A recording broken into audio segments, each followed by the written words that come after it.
Hello, I'm Bob Morgan with the South Carolina Chamber of Commerce.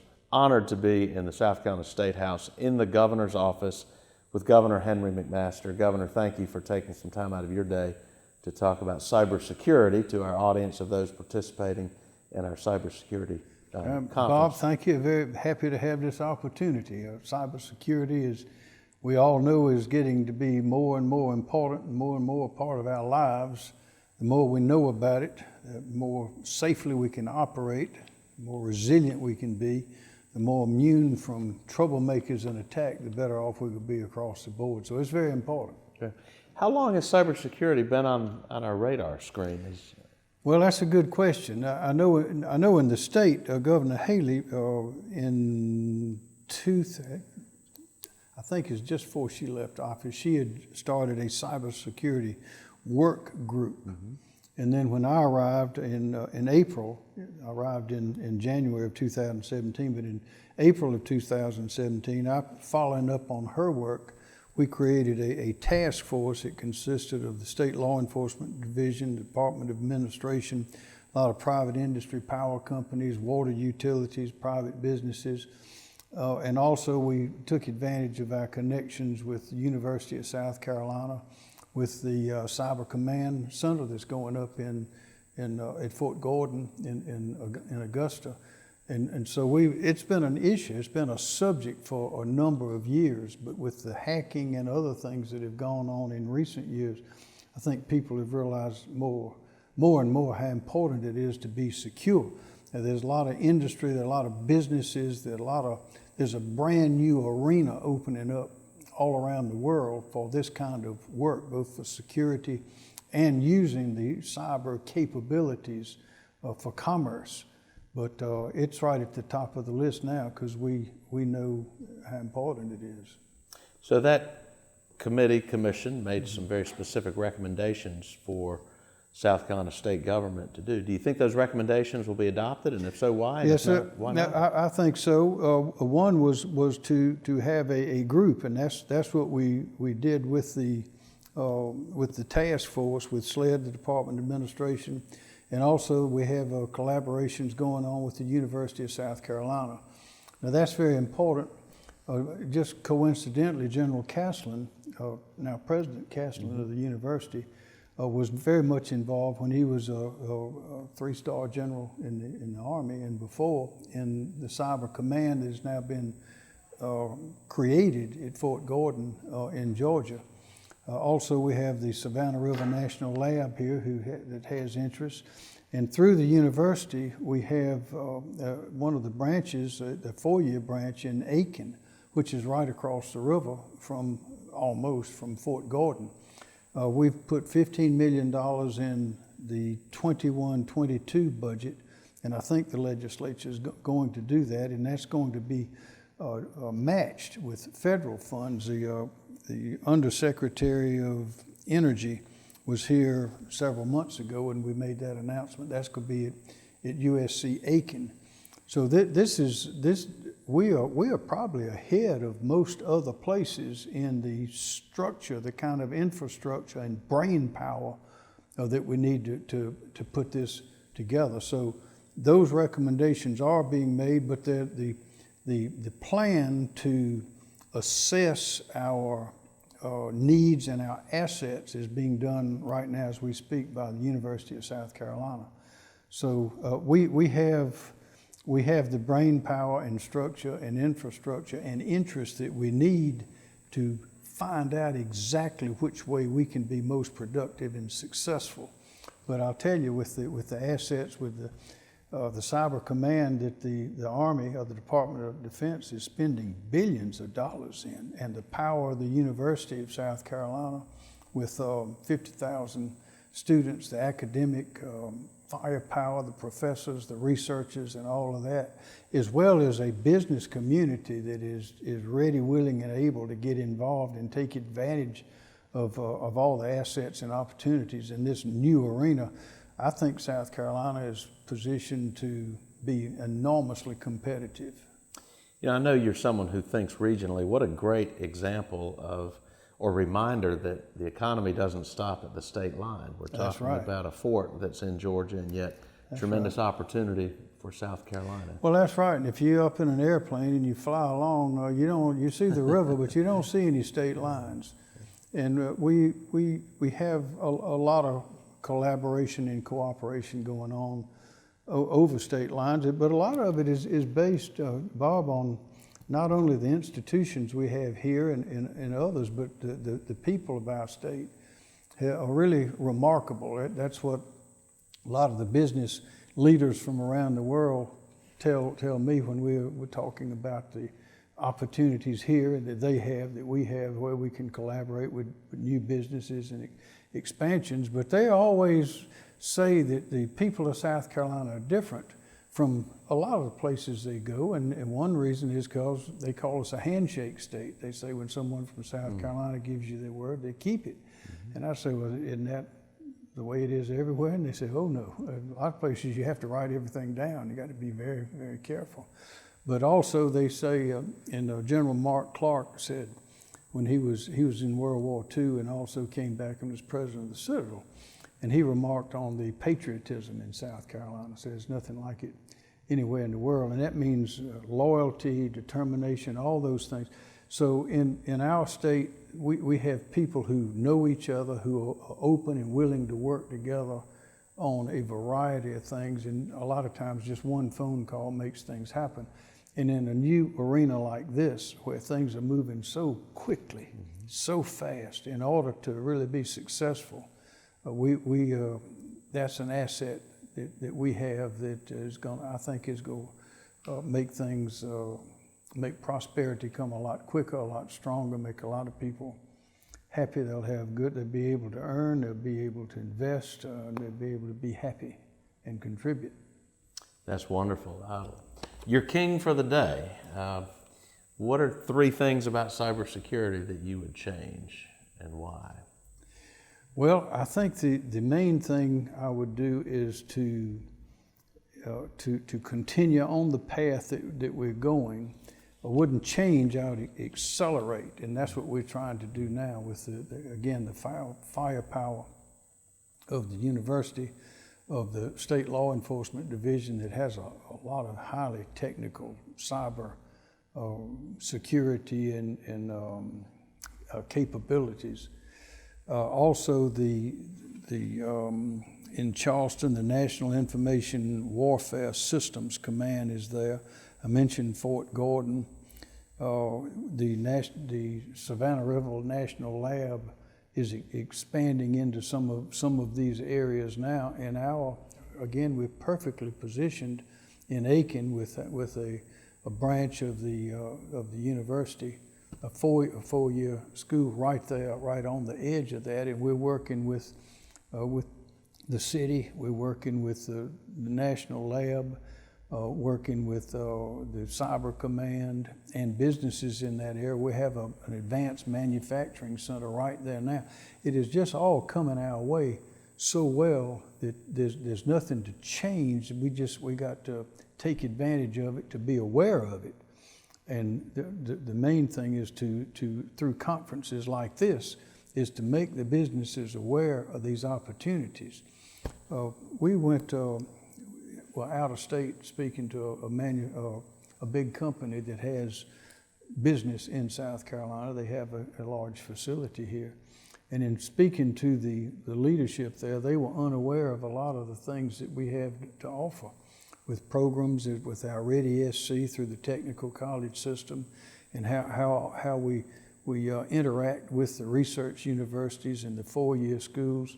They were unaware of these programs, and this is a big company. I mean, they are very successful, but they could be even more successful, they were telling us, if they take advantage of some of and they just didn't know about it, is the point. So through conferences like this, if we can keep this up and keep the information flowing, and now with the advantage of things on the internet and websites, it makes it a whole lot easier to do all of that. But if we can inform all our businesses of what is available, what's coming down the road, how to get positioned, where they can get research, where they can get information, then that'll take South Carolina right straight to the top in this. And we're already at the top in building things. We build fighter planes in Greenville and passenger planes down in Charleston, and Volvos, Mercedes, BMWs. You know, the BMW plant in Greer produced more vehicles during the late 2020 than any of their 31 plants in the world. 31 plants in 15 countries.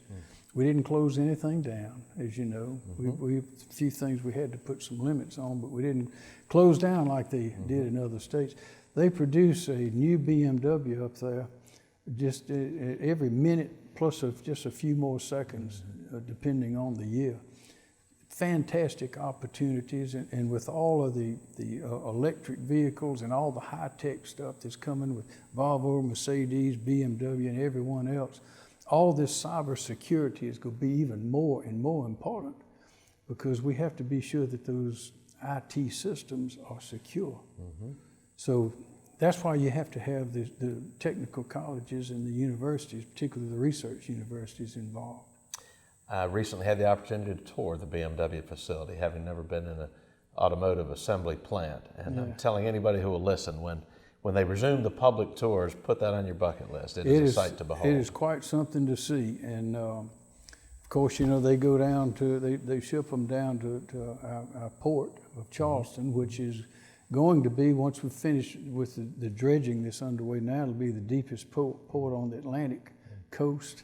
And we're opening up a new terminal, and we turn around and put something on the ship or take it off in something like 26 minutes. Out in California, it takes 2, 3, or 4 hours. I mean, we got so much, and we have an inland port there where the Norfolk Southern goes through Greer and can pick up vehicles and carry them to the port, and the same thing, we have an inland port in Dillon as well that hooks up with I-95. The inland port in Greer hooks up with I-85, and both have Norfolk Southern and what's the other one, going down to Charleston. It's just remarkable. But we have this infrastructure. We have to fix the roads. We got a lot of work we need to do on the roads, and CSX. We have a lot of work we have to do on the roads. A lot we have to do with broadband, and we're working with our congressional delegation and all of our partners, the co-ops here in the state, to get broadband out to every place. We are really very well positioned to do well, but it's more and more it's going to depend on cybersecurity, because if these systems are not secure, then it'd be like the electricity going off. It just, you're dead. Well, the commitment in South Carolina to economic development and everything that you just mentioned is so impressive. And back to cybersecurity, thank you for that. The federal government is a partner, particularly through the military. You've mentioned that. Are there other opportunities to access our share of federal funds? I am confident that yes, and we will be doing that in every way we can. If with the funds that are being sent now from Washington, it's your money going to Washington, coming back to us, as you know. But those federal funds will be available, we know, for broadband. Now, what else will be available for, we don't know.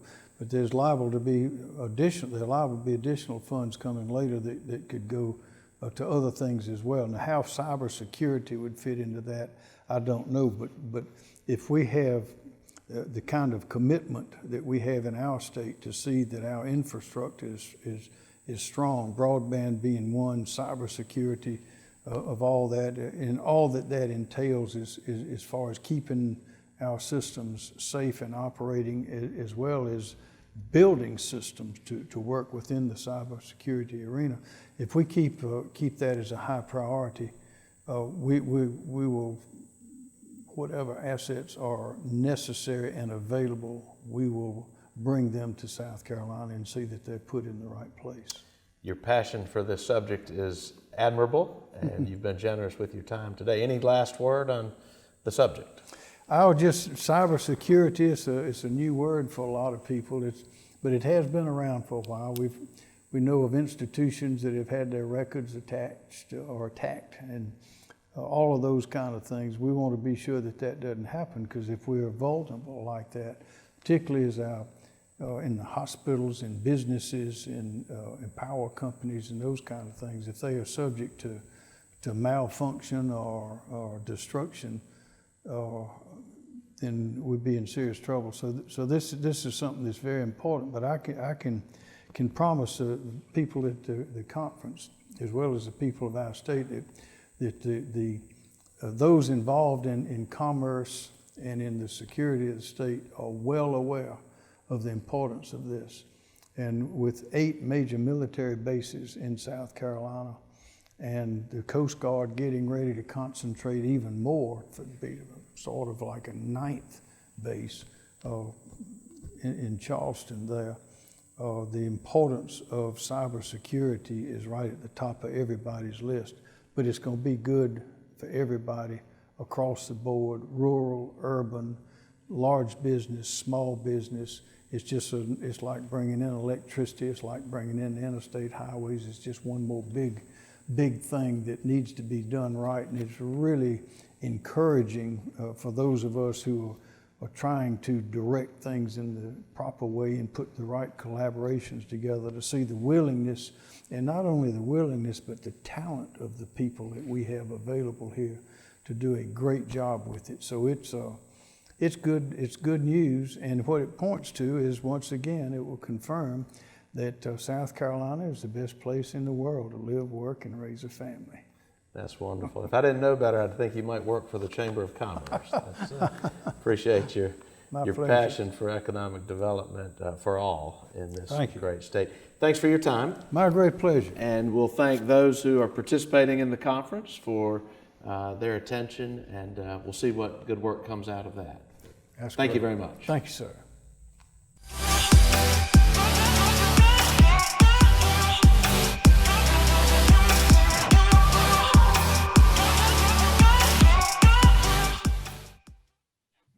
Well, good morning, ladies and gentlemen. My name is Fosse, an Executive Director for Cyber Policy at the U.S. Chamber of Commerce. Let me also welcome you and all of our viewers in South Carolina and across the nation to today's Now Next Cyber Conference in partnership with our partners, the South Carolina Chamber and Cyber SC. We're delighted to continue this conference series for its 4th year, hosting virtually and hopefully again next year in person back in Columbia.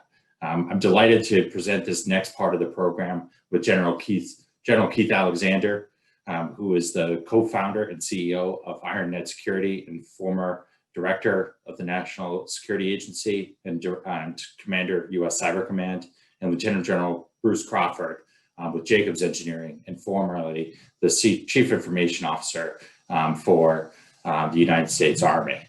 This session is on collective cyber defense, and it comes at a really important time in the context of the U.S. Cyberspace Solarium Commission's recently released report, which represents a new way of thinking, critical ways of reconceptualizing how the U.S. can best defend itself in an increasingly challenging environment. What's groundbreaking about the Commission's report is its bold support and clear explanation of an idea that has been long discussed, but many have not fully understood. And that's the need for collective defense in cyberspace. General Alexander, welcome, sir. On its surface, collective cyber defense seems to have similarities to mutual defense treaties and alliances like NATO, commonly referred to. Can you touch a little bit on what collective cyber defense is and why it is, what's being done to achieve it today? Well, thanks, Vince. Yes, I can. And first, it's an honor to be here with the Chamber of Commerce and here in South Carolina alongside General Bruce Crawford. An honor to be here. So when you think about collective defense, you've hit it on the head when you talked about NATO. You think about NATO, if every country there was to defend itself and only call other countries when something bad has happened after it's happened, that would be a catastrophe in the physical world. Yet that's what we do in the cyber world. Every company today defends itself and shares information when it knows what's going on. So they have to find the information, then they can share it. This is a difficult part. Imagine all the companies in South Carolina right now, every one of them doing the best they can to defend their company. and down the street's another company doing the same thing. There is no radar picture, if you will, for cyber. So collective defense helps us bring together a radar picture where we can see collectively what's going on in the cyber world. That allows us at network speed to share knowledge, to crowdsource, to take advantage of all the people that we have that are doing cybersecurity. I think that's the future of cyber defense. And that's why we created our company. And that's where I think this needs to go. Thank you, sir. That's a great way to pick up and bring General Crawford, who recently joined Jacobs Engineering as a Senior Vice President for Critical Mission Support, into the conversation. I really like how you laid out the importance of intelligence sharing. And Jacobs announced with IronNet, which is one of the largest providers of threat detection and response for collective defense. According to this report, together you'll be providing advanced machine learning and an artificial intelligence technology to trace unforeseen and unknown threats. Can you talk a little bit about some of the insights into how this partnership unfolded and what we can expect from it in the future? Well, Vince,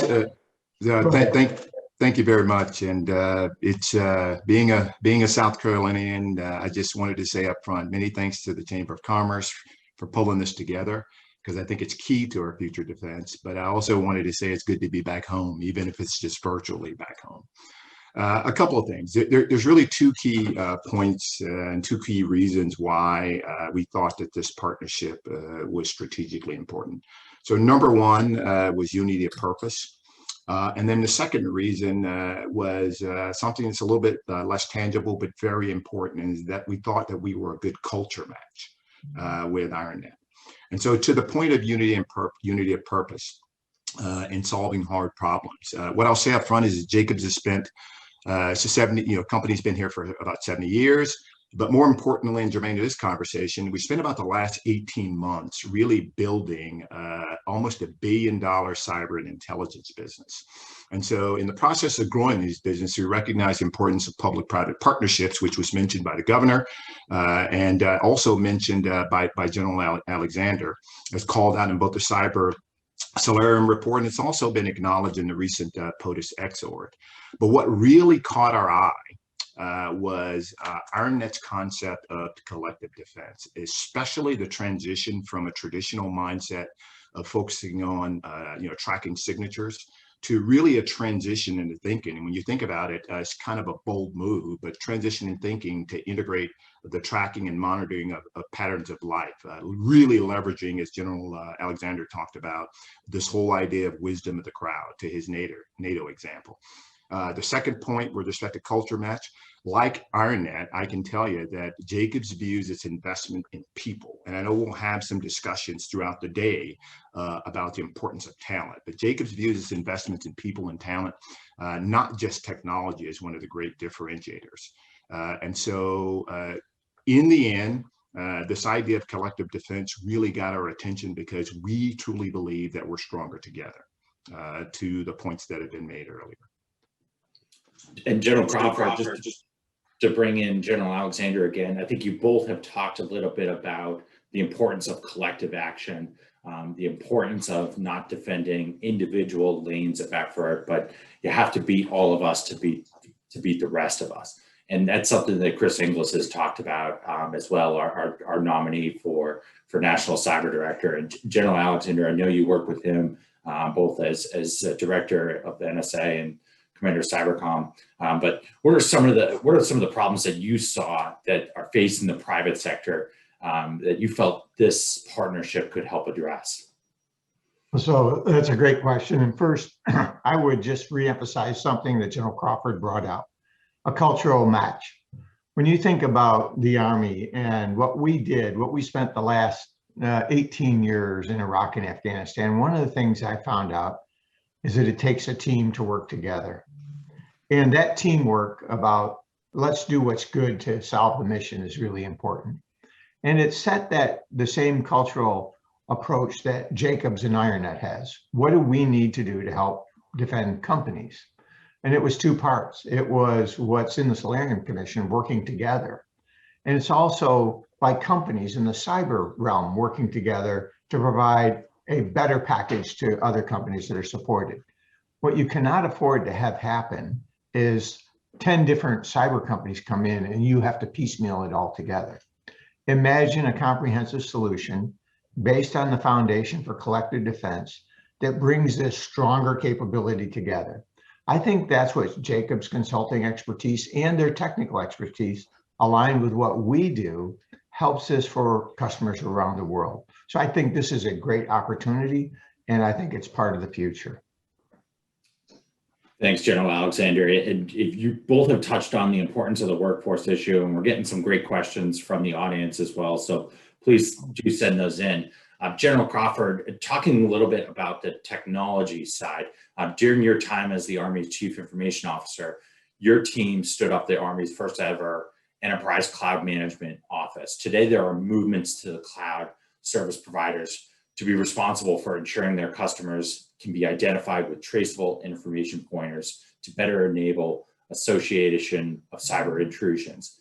Given your experience and the work that you're doing now, does that fit into the broad framework of collector cyber defense, and how so?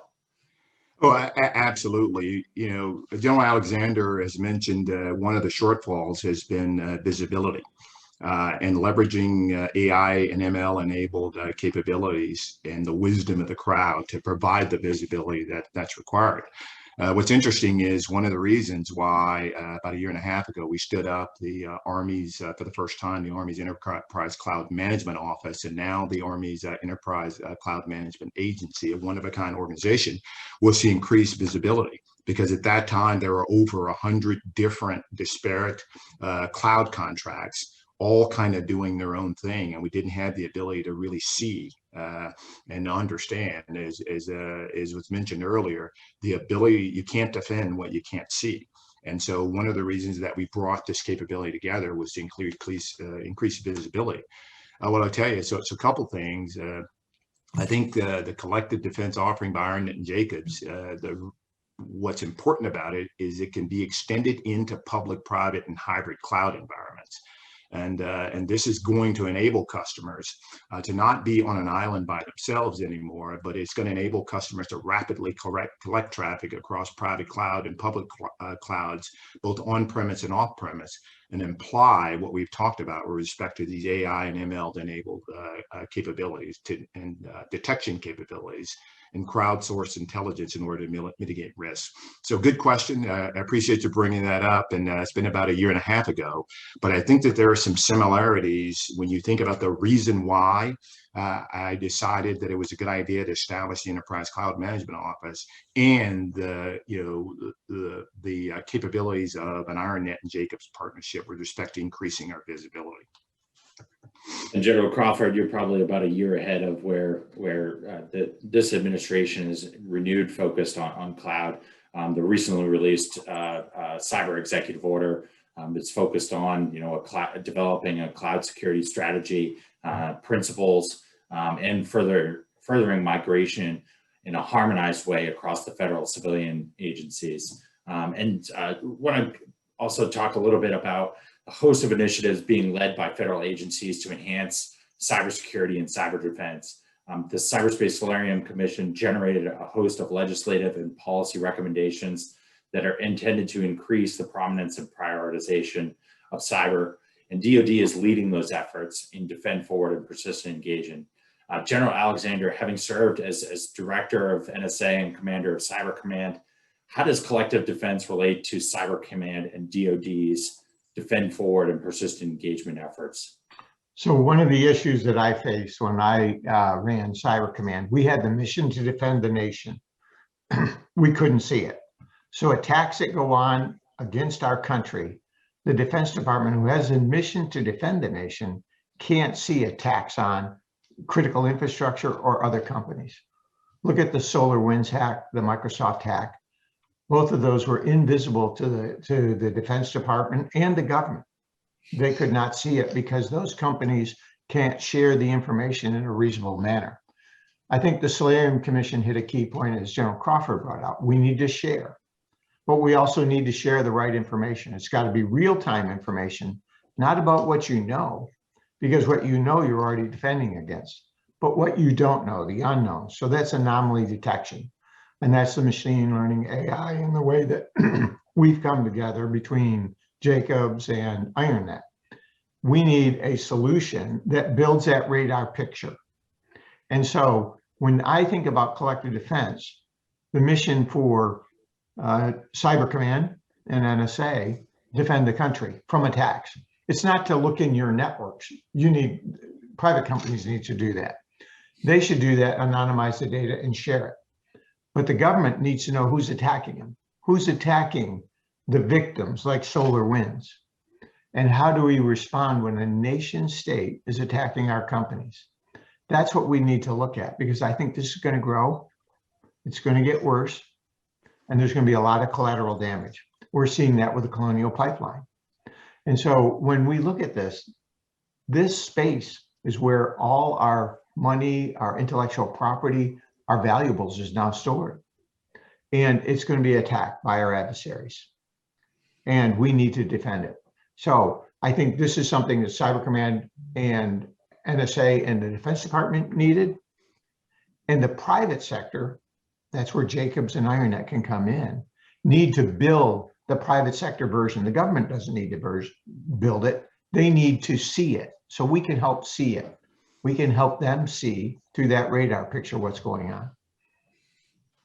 That's well put, sir. And General Crawford, I want to go back and draw on an audience question that just came in, and something that I think speaks to your expertise.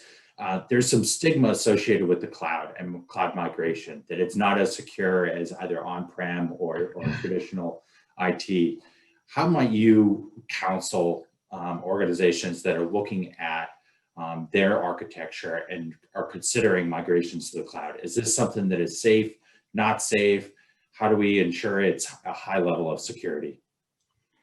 Yeah. Thanks for the question. The first thing I would say is upfront, acknowledge that, remember, cloud is a means to an end. It's not the end itself, right? What this is really about is step one. Before you think about migrating to the cloud, you've got to think about what it is that you want to migrate. Essentially meaning you've got to think about your data. All right. Most organizations, and this is probably something that's unique to all, are looking at their data and they're thinking through, okay, so how much of this data is authoritative data that really needs to rest in a cloud hosting environment? And how much of this data is duplicative, meaning I need to divest of non-authoritative data sources. And so there should be only one source of data that says who Vince Fosse actually is, where he's from, how tall he is, et cetera, not 20. And so key point being, before you start to think about a migration to the cloud, think about the crown jewels and really think about the migration of your data. Because if you don't do that, a couple of things are going to happen. One, you're not going to get the data that you really need in the cloud. But two, it's going to be a very, very almost expensive and almost sustainable journey, is what I would offer. Thanks, General Crawford. And we've got about 5 minutes left. So if there are other audience questions, we of course welcome those. General Alexander, many of our viewers and right now work with and own small and mid-sized businesses. Collective cyber defense seems to be a complex and resource demanding on its surface, requiring a significant amount of information sharing and collaboration. How do you operationalize collective cyber defense for our small and medium-sized businesses, and how should they be thinking about their role in ensuring our nation's high level of security and resilience? So that's a great question. You know, I guess I'm a small business owner too. We have about 300 people, and when you think about it, you know, these are companies that are struggling. All small companies struggle through a lot of things. I'm finding that out one day at a time. And cyber is no different. And the CEO and the C-suite and the board, they wonder, where do we take risk? And in cyber, this is the issue now with the rampant amount of ransomware that we're seeing, the growth in that, and the collateral effects that we're seeing from attacks like NotPetya and others. This is a huge problem for companies. So the nice part about collective defense is you don't have enough people to solve your problem. Imagine 90 banks out there, all mid-size. They're all focused on this problem. They have 10 people working on it. That's 10 people trying to protect their bank, and down the road is another bank with 10 people trying to protect it. Imagine if those 90 people work together collectively. They'd have 900 people defending those banks. Which is better? This isn't a tough problem. And so what you get is two parts. You'll actually want companies like Jacobs and IronNet to give you a collective defense, bring that together, economy of scale, and better defense. I think that's the future. That's where we're going with cybersecurity. We need to do that. And it actually, who's it best for? The small and mid-sized companies. That's what we organize it on, driving the price down, bringing people together. Collective security, I think, is the future. Thanks, General Alexander. General Crawford, you talked a bit about how Jacobs has built a $1 billion threat intelligence company, and that takes a lot of technology and a number, a very significant workforce. And General Alexander just touched on the workforce question as well, and we've got one from the audience. Where are you finding? Where's Jacobs finding the next generation of cyber warriors? Well, a couple of places. The first thing you've got to do when you're looking for talent is you've got to acknowledge that the future, so it's almost like you've got to reimagine the workforce of the future. And you've got to think through how you rapidly transition from, I call it a legacy mindset of a focus on certifications to a focus on the actual skills that are going to be required to defend the country. So that's step one. I think where you find them is exactly where, like some of the efforts that you see going on in the region, where you have the state of South Carolina partnering regionally with places like Fort Gordon, who's developing talent both on the civilian side and the military side, really leveraging back to this wisdom of the crowd, but applying that uniformly when it comes to regional partnerships. I just close by saying the most important thing that small and medium businesses, given that they literally are the backbone of business and innovation for the country, can do is engage in regional efforts and engage in efforts like what you see going on today. Because of their lack of resources, what this does is it fills the void for them, because it allows them to kind of capture the best ideas of those who are in this community of practice and apply them uniformly to not only defend their intellectual property, but also contribute to the defense of the nation. So this really is about regional engagement and capitalizing on the government, the military, the academia, and the private sector investments, of which both Jacobs and IronNet will be participating in. Well, General Crawford, thanks. That was a perfect way, I think, to end this segment. And General Alexander, sir, thank you for being with us this morning. We really appreciate your participation in this important conversation, advancing the dialogue on collective cyber defense. It's important not only to small and mid-sized businesses, but its importance to the nation's cybersecurity. Thank you for being with us. I'd like to now introduce the next panel that will focus on cybercrime as a service and ransomware. Our colleague Shannon Vavra, a reporter with Cyberscoop, is here to introduce her panel and lead the next conversation. Thank you, and Shannon, over to you.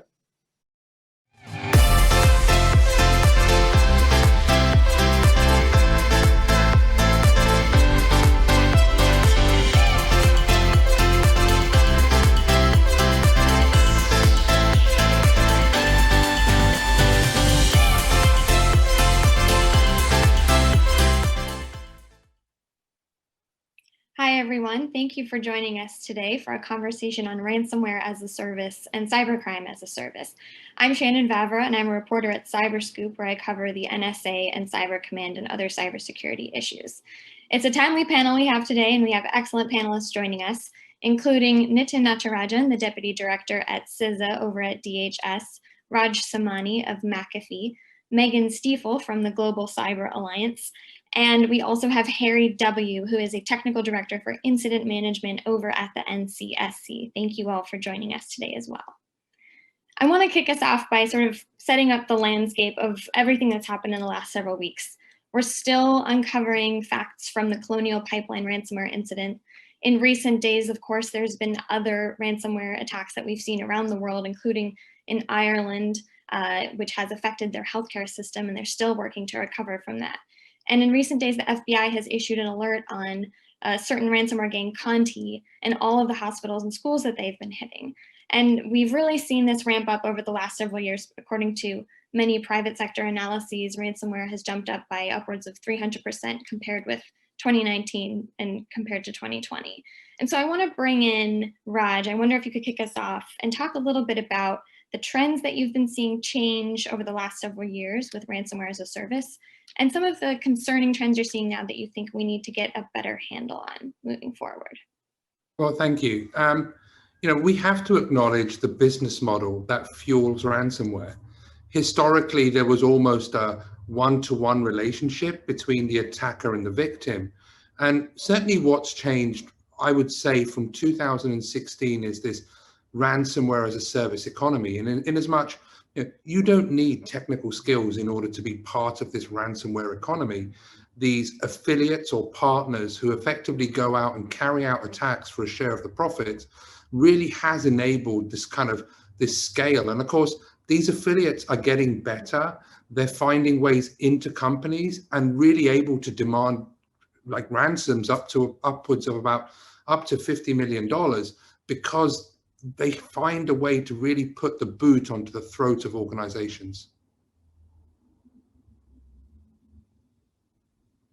And I wonder if, Nitin, you could also jump in and tell us a little bit about what you're seeing from the CISA perspective over at the Department of Homeland Security and how you're thinking about the challenge moving forward. Thanks, Jenny. I think, as Raj mentioned, we're definitely seeing an increase over the last number of years, right? And I think that we're seeing the targets to be more broad in scope. So where traditionally folks looked at, large businesses and those that were perceived for deep pockets, we're seeing it impact a lot of kind of non-traditional entities that we wouldn't have thought of 5+ years ago. You mentioned hospitals. We're seeing impacts against schools, against local governments. Organizations that traditionally don't have the resources to have that kind of a strengthened cyber architecture. And so that's why I think it's more important as we look at this collaboratively to make sure that we're all working together, both in the private sector and state, local, tribal, territorial governments to really kind of protect that cyber ecosystem against what we're going to continue to see as an increase in attacks in years to come. I mean, I really kind of look at it in 3 ways and looking at 3 elements. How do we, one, disrupt the ransomware operations and the payment schemes, right? Really more in that kind of law enforcement realm. How do we take the fight to the enemy, right? And this is in collaboration with the intelligence community, law enforcement, military and others, and our diplomatic channels. And really the third piece is how do we harden the targets, right? How do we increase resilience amongst critical infrastructure, amongst large, small, medium-sized businesses, against governments at all levels? And really, how do we increase that resilience and make them more secure? And that's really what we're looking at, is how do we work with our partners to do that through a number of different types of mechanisms. But it's only going to increase as we go forward in the future, and we really need to make it harder for the adversary to attack. We have to make it costlier for the adversary to attack, and we have to make remove that return on investment for their activities over time. Thank you. And I wonder if, Harry, you could jump in and tell us your perspective from across the ocean, how you're thinking about the challenges right now, specifically relating to, of course, in Ireland, everything going on these days with the healthcare system and their ransomware attack. Yeah, absolutely. I mean, I think I'm just, echoing the 2 previous speakers. We're seeing this being incredibly widespread at all levels of organizations in all sectors, from charities through to, major industry.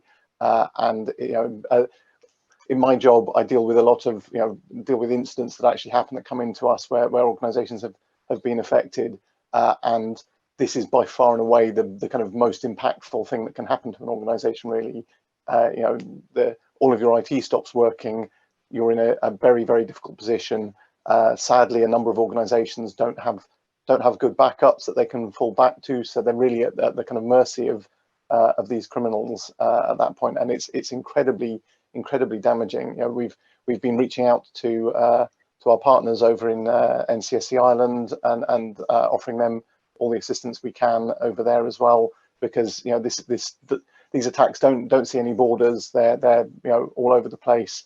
They target organizations of just every scale. There seems to be some aspect of sadly, this is slightly anecdotal, but it looks like sectors where people have been seen to pay get hit more often in the future. That one of the challenges is that the attackers have lots and lots of footholds onto networks, and the bit that then takes time is actually going and turning that foothold into full ransomware compromise, and that they look like they're more likely to go and do that in cases where they know that a similar organization has paid up, they know that it's likely to happen again, and therefore we have this kind of problem of once people start to pay in a sector, then lots more organizations get hit, and we see that all over the place at the moment. And I wonder too, just to bring it back to Ireland, obviously Irish officials have said publicly that they will not be paying out the ransomware demand. And in recent days, there's been reports that Irish officials have obtained a decryption tool.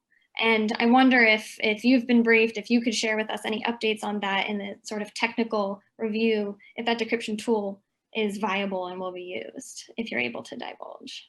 So I'm limited in what I'm able to say on that. I'm aware of the reporting on that, and as I understand it, there is work going on to make sure.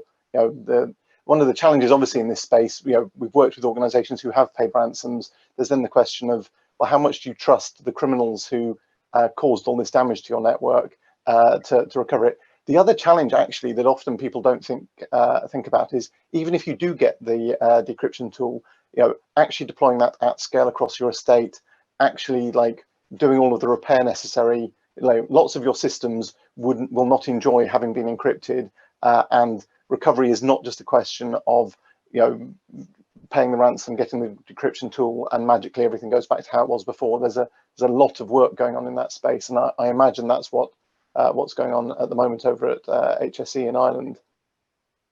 Thank you. And Meg, I wonder if you could jump in and tell us a little bit about, you've been involved recently with this ransomware task force. You've issued a report in recent weeks. How do you see the landscape of ransomware attacks and how we can get to the left of the problem moving forward? There's a whole host of recommendations you could share with us. I wonder if you could break it down a little bit.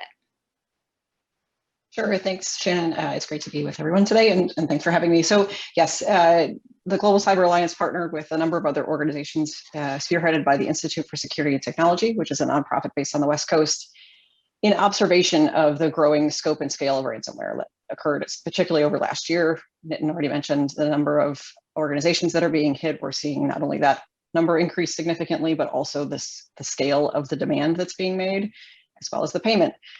So we had $40 million, I think was the report last week. So those observations of those indicators that are just continuing to explode led a number of us to say we need to come together and identify options and make recommendations, not only to the US government, but to other partners and allies. And so a group of organizations, private sector companies, industry, government came together. We were over 50 organizations, developed a number of recommendations, as you identified.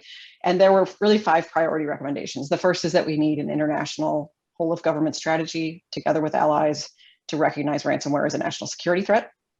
The second was to develop opportunities and options for joint ransomware task force. So thinking about how does the government, and also identified a number of organizations in the United States government that work together. It's also the case in many other allies and partner nations.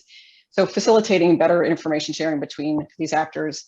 Third, thinking about the ability for organizations to prepare to get to the left of boom space, and thinking about the need for a framework that would help organizations know and be informed about information that's been obtained from prior ransomware incidents to better inform their defenses in the first place. The fourth was thinking about ransomware response and recovery funds. So can we better prepare organizations to reject the option to pay by having better defenses in the first place, but also giving them a backstop to say, okay, one option might be that if they have taken steps to implement the framework that would be developed under these recommendations, would they be supported not up to the point of paying the ransom if they did pay it? So giving them an option to reduce the likelihood of having to pay. And the fifth thing really was to think about cryptocurrencies and the role that they play, whether or not the regulatory environment is as supportive as it can be to those who seek to use cryptocurrencies for economic advancement versus those who seek to use cryptocurrencies to undermine social good and really think about the harms that are happening as a result of the inability to track and trace cryptocurrency exchanges. Thank you. A much distilled version of the report. Now, you mentioned cryptocurrency. I wonder if we could get Meg and Harry and other panelists to jump in here and talk about how we can deal with criminals who are taking advantage of cryptocurrency to mask their operations and to mask their payments and to avoid law enforcement. What can governments be doing about this? What can the private sector be doing about this? And where do we go from here? Harry, do you want to start us off? I'll give it a go. I mean, it is a very complex problem. That it's certainly, I think, noticeable that one of the key drivers, as far as I can tell, of ransomware is the fact that there is this method that is very efficient for paying ransoms. There was some ransomware in the past with, there were ransoms that you paid the ransom by buying prepaid cards and things like that, but it wasn't very widespread. I think the fact that there is a widespread, understood, easily usable system for transferring money outside of the conventional banking system has definitely assisted greatly in the rise of ransomware, because it makes the payment much more straightforward and much lower risk for the actors. I'm sadly not an expert on financial controls and kind of understanding how you control a system that is, by design outside of the kind of standard, standard financial control system. I think that's a very difficult space to try and work out. And I'm curious too, we do have a question already coming in from the audience here. If cryptocurrencies were more transparent, would this reduce ransomware attacks? I'd like to get all of our panelists to weigh in here on what you think can be done there and what work is being done right now with cryptocurrency exchanges, for example, on this kind of question.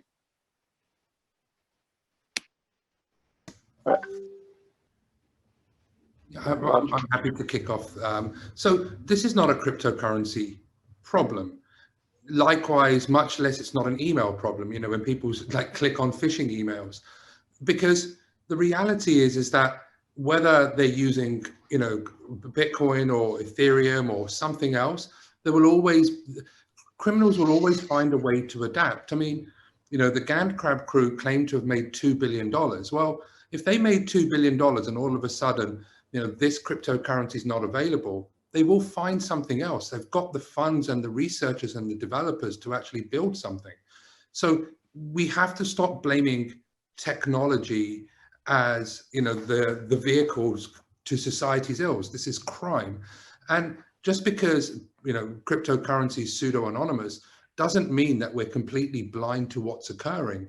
There is a considerable body of work in which we can actively track payments. I mean, just most recently, I think it was 2019, we did analysis into NetWalker ransomware, who actually completely revitalized their entire business model. And we were able to determine within 3 months, they made $25 million US. So there is an entire body of work to be done. And so I think, we have to stop blaming technology for criminal intent. The reality is there are criminals and they will find other ways to be able to extract money from us.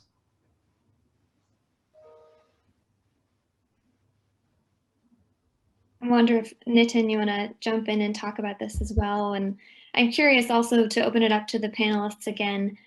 When we talk about, for instance, DarkSide, which the FBI has said was behind the Colonial Pipeline ransomware incident, we're talking not just about one group of criminal actors, we're talking about a criminal syndicate that is essentially the core of ransomware as a service, working with affiliates, multiple parties benefiting from the proceeds.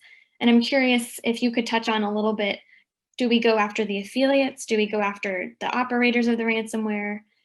Where is the best way in here to this ecosystem to cripple the ransomware ecosystem? So I think, to some extent, it's that criminal enterprise, that criminal ecosystem as a whole, right? I mean, we need a multi-pronged approach in collaboration with our partners in order to do this effectively. I think, we can't end up in a game of whack-a-mole, right? I mean, anyone who played whack-a-mole as a kid or even as an adult, knows that it's a never-ending game, right? So I think what we really need to do is work with our partners across both again, kind of what we're looking at on the defensive resilience side with those that are working in our military, law enforcement, and intelligence communities, and to really look at it from that multi-pronged approach in order to take down the broader criminal enterprises that we're dealing with. As Raj said, criminals are going to, or crime's going to continue. I mean, if we look at it over the last decades or even the last centuries, right? I mean, criminals have always found an innovative way to continue the attack in some mechanism. So, if we were to magically flip a switch and make, Bitcoin, for instance, completely transparent, they're going to find another way to do it, right? So, I mean, I think there's always going to be that mechanism. What do we want to, we really push focusing on the prevention side. How can we strengthen the ability for businesses, large, small, and governments of all levels globally to really protect themselves? And then how do we work with all of our partners across a variety of issues, everything from information sharing, and response operations, those types of things with our partners to really strengthen that ecosystem. And then again, kind of collectively go after those criminal enterprises from all directions together with our partners to get them shut down.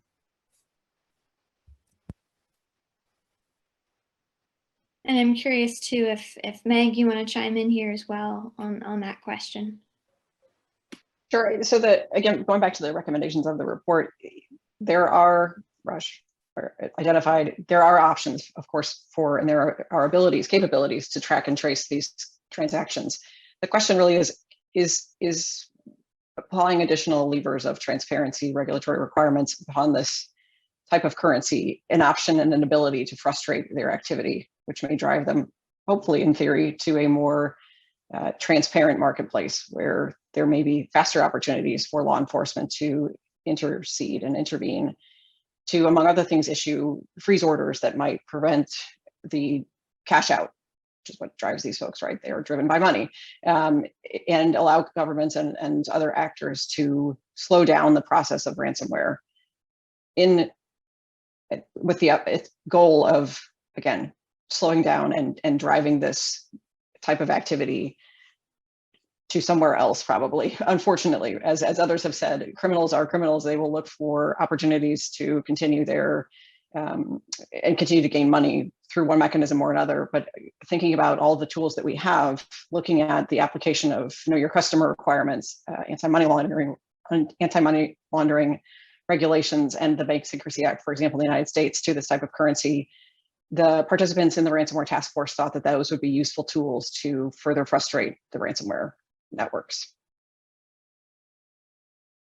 And something that Nitin has brought up in a couple of minutes ago is disrupting the ransomware actors, taking cost to them, whether that's a financial cost or otherwise. And of course, in recent days, we have heard President Joe Biden say that the United States would be interested in going after the criminals behind the Colonial Pipeline ransomware incident. And I'm curious, of course, in recent months, we've seen Cyber Command, the offensive cyber operations unit of the Department of Defense, go after sort of ransomware facilitators like TrickBot, a botnet. Do you all think that using a military approach is the right approach? Should that be the first, let's punch go and use military operations to go after hackers in a ransomware context? Are there other things we should be doing first? I'm curious to hear all your thoughts on this one.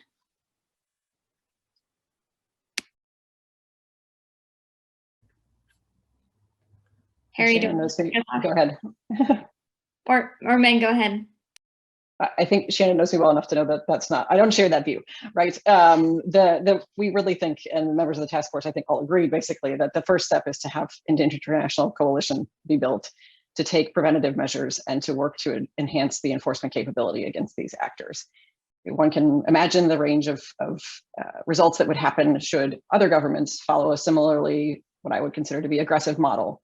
So do we want to have pick your hostile authoritarian regime similarly whacking us, because as we know, the United States doesn't have the cleanest networks in the world either. So thinking first about making sure that we do have the economic levers in place and the incentive structure right, so that companies are better prepared in the first place, and ensuring that, for example, through the use of response and recovery funds and other preparatory measures, together with better informed law enforcement and intelligence activities, which are also recommendations from the task force, we can begin to really reduce the likelihood of these incidents and reduce the need for there to be military activity as a first step, as opposed to things we can do ourselves internally. I'd like to maybe agree with or really build on something Nitin said earlier about whack-a-mole. And to do that, I'm going to kind of cast your mind back to 2019 and actually share with you the reality of what will happen as we go out and disrupt a ransomware group. I mean, at the time, the most capable, the most prevalent family going after large enterprises was ransomware by the name of GandCrab. And around about March, we began to witness a drop-off of affiliates. So in other words, those people that were actually doing the attacks began to leave GandCrab at around about version 5.4. And no sooner had 2 to 3 weeks later, the GandCrab crew actually announced that they'd retired.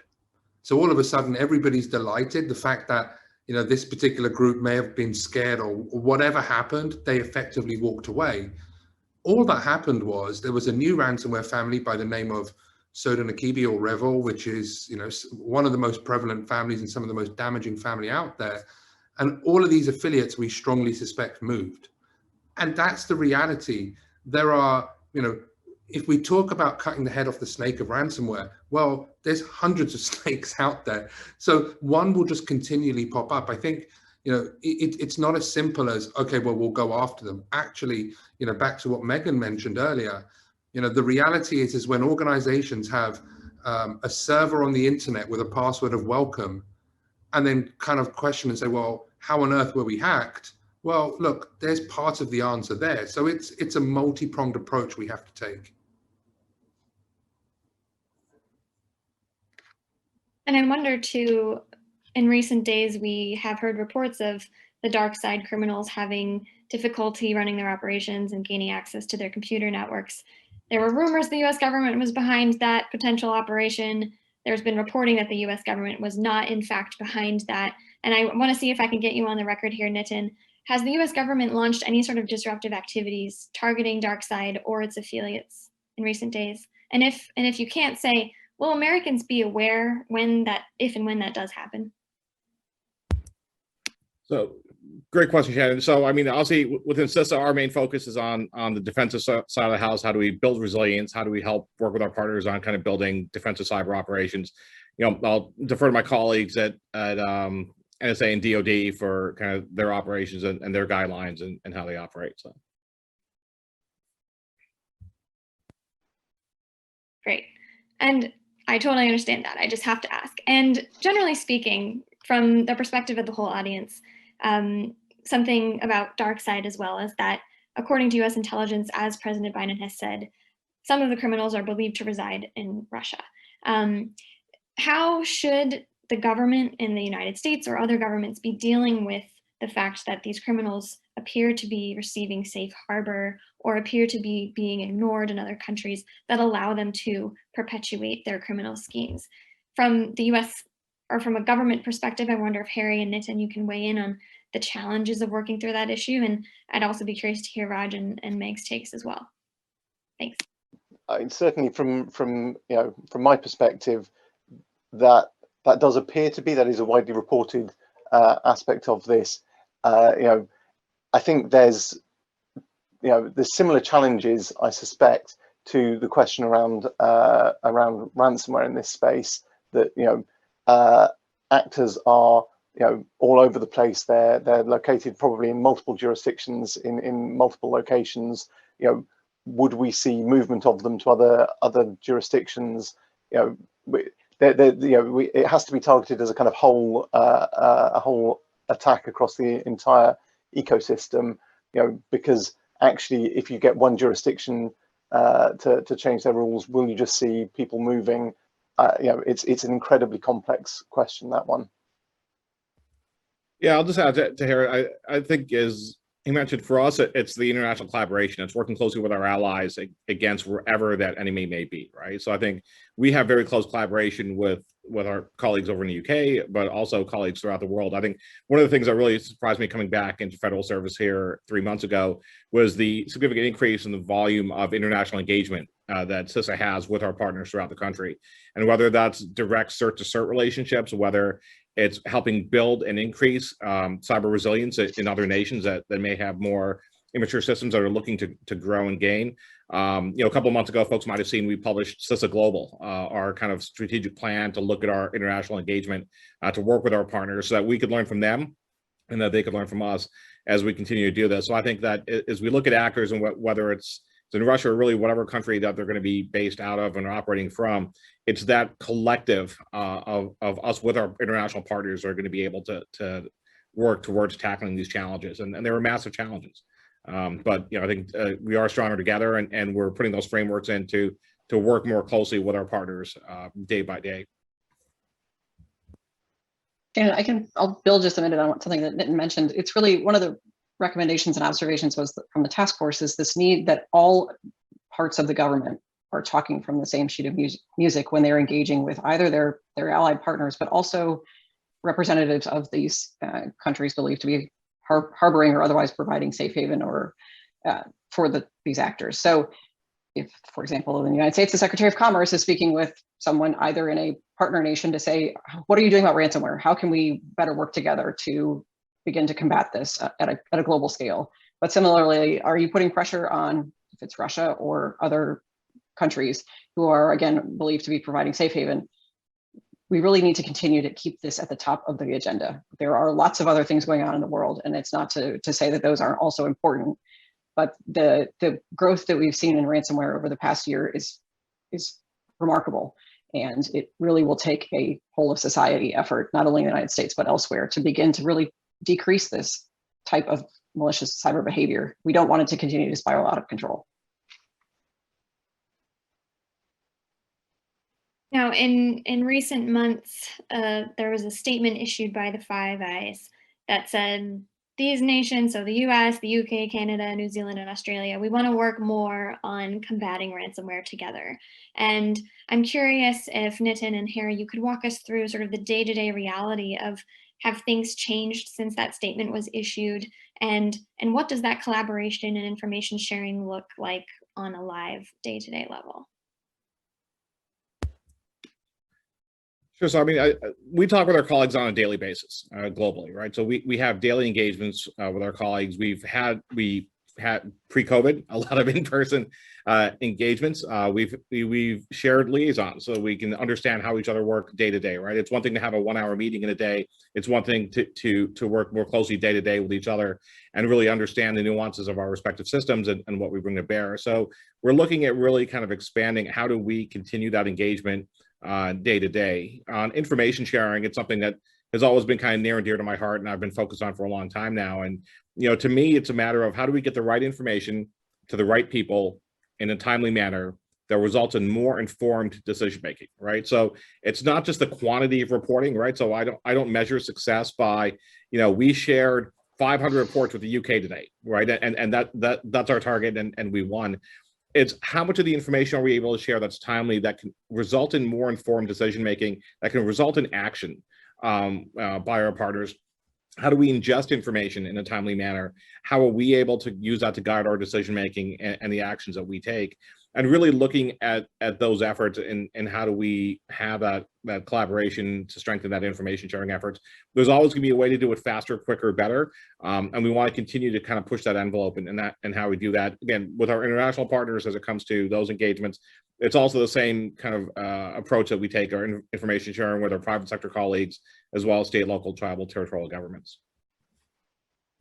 I mean, I'd just add that it's not like organizations like mine weren't looking at ransomware as a problem prior to that announcement. What's actually changed is more about focus.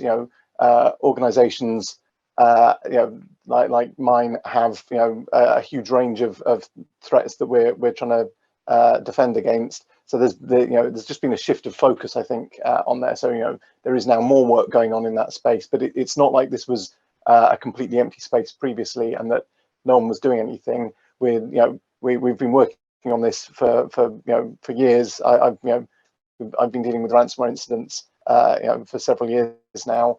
It's just that there's now a kind of a more directed focus, and that more resources have been pulled into this. Potentially off other things. It's just you have to kind of balance up the various threats that are out there, and ransomware is sadly not the only one that we have to deal with.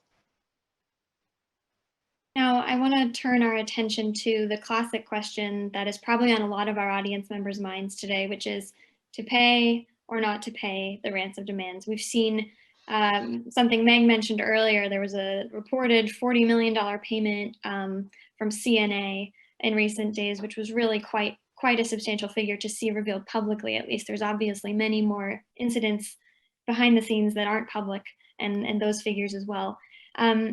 Should businesses be paying?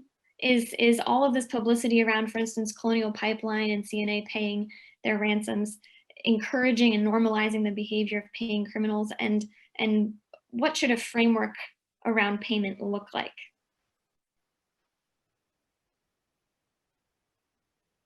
Certainly, you know, from my perspective, we would much rather that nobody paid criminals. You know, that we would in theory be able to solve the cybercrime, the ransomware problem very quickly if everyone just agreed not to pay ransoms.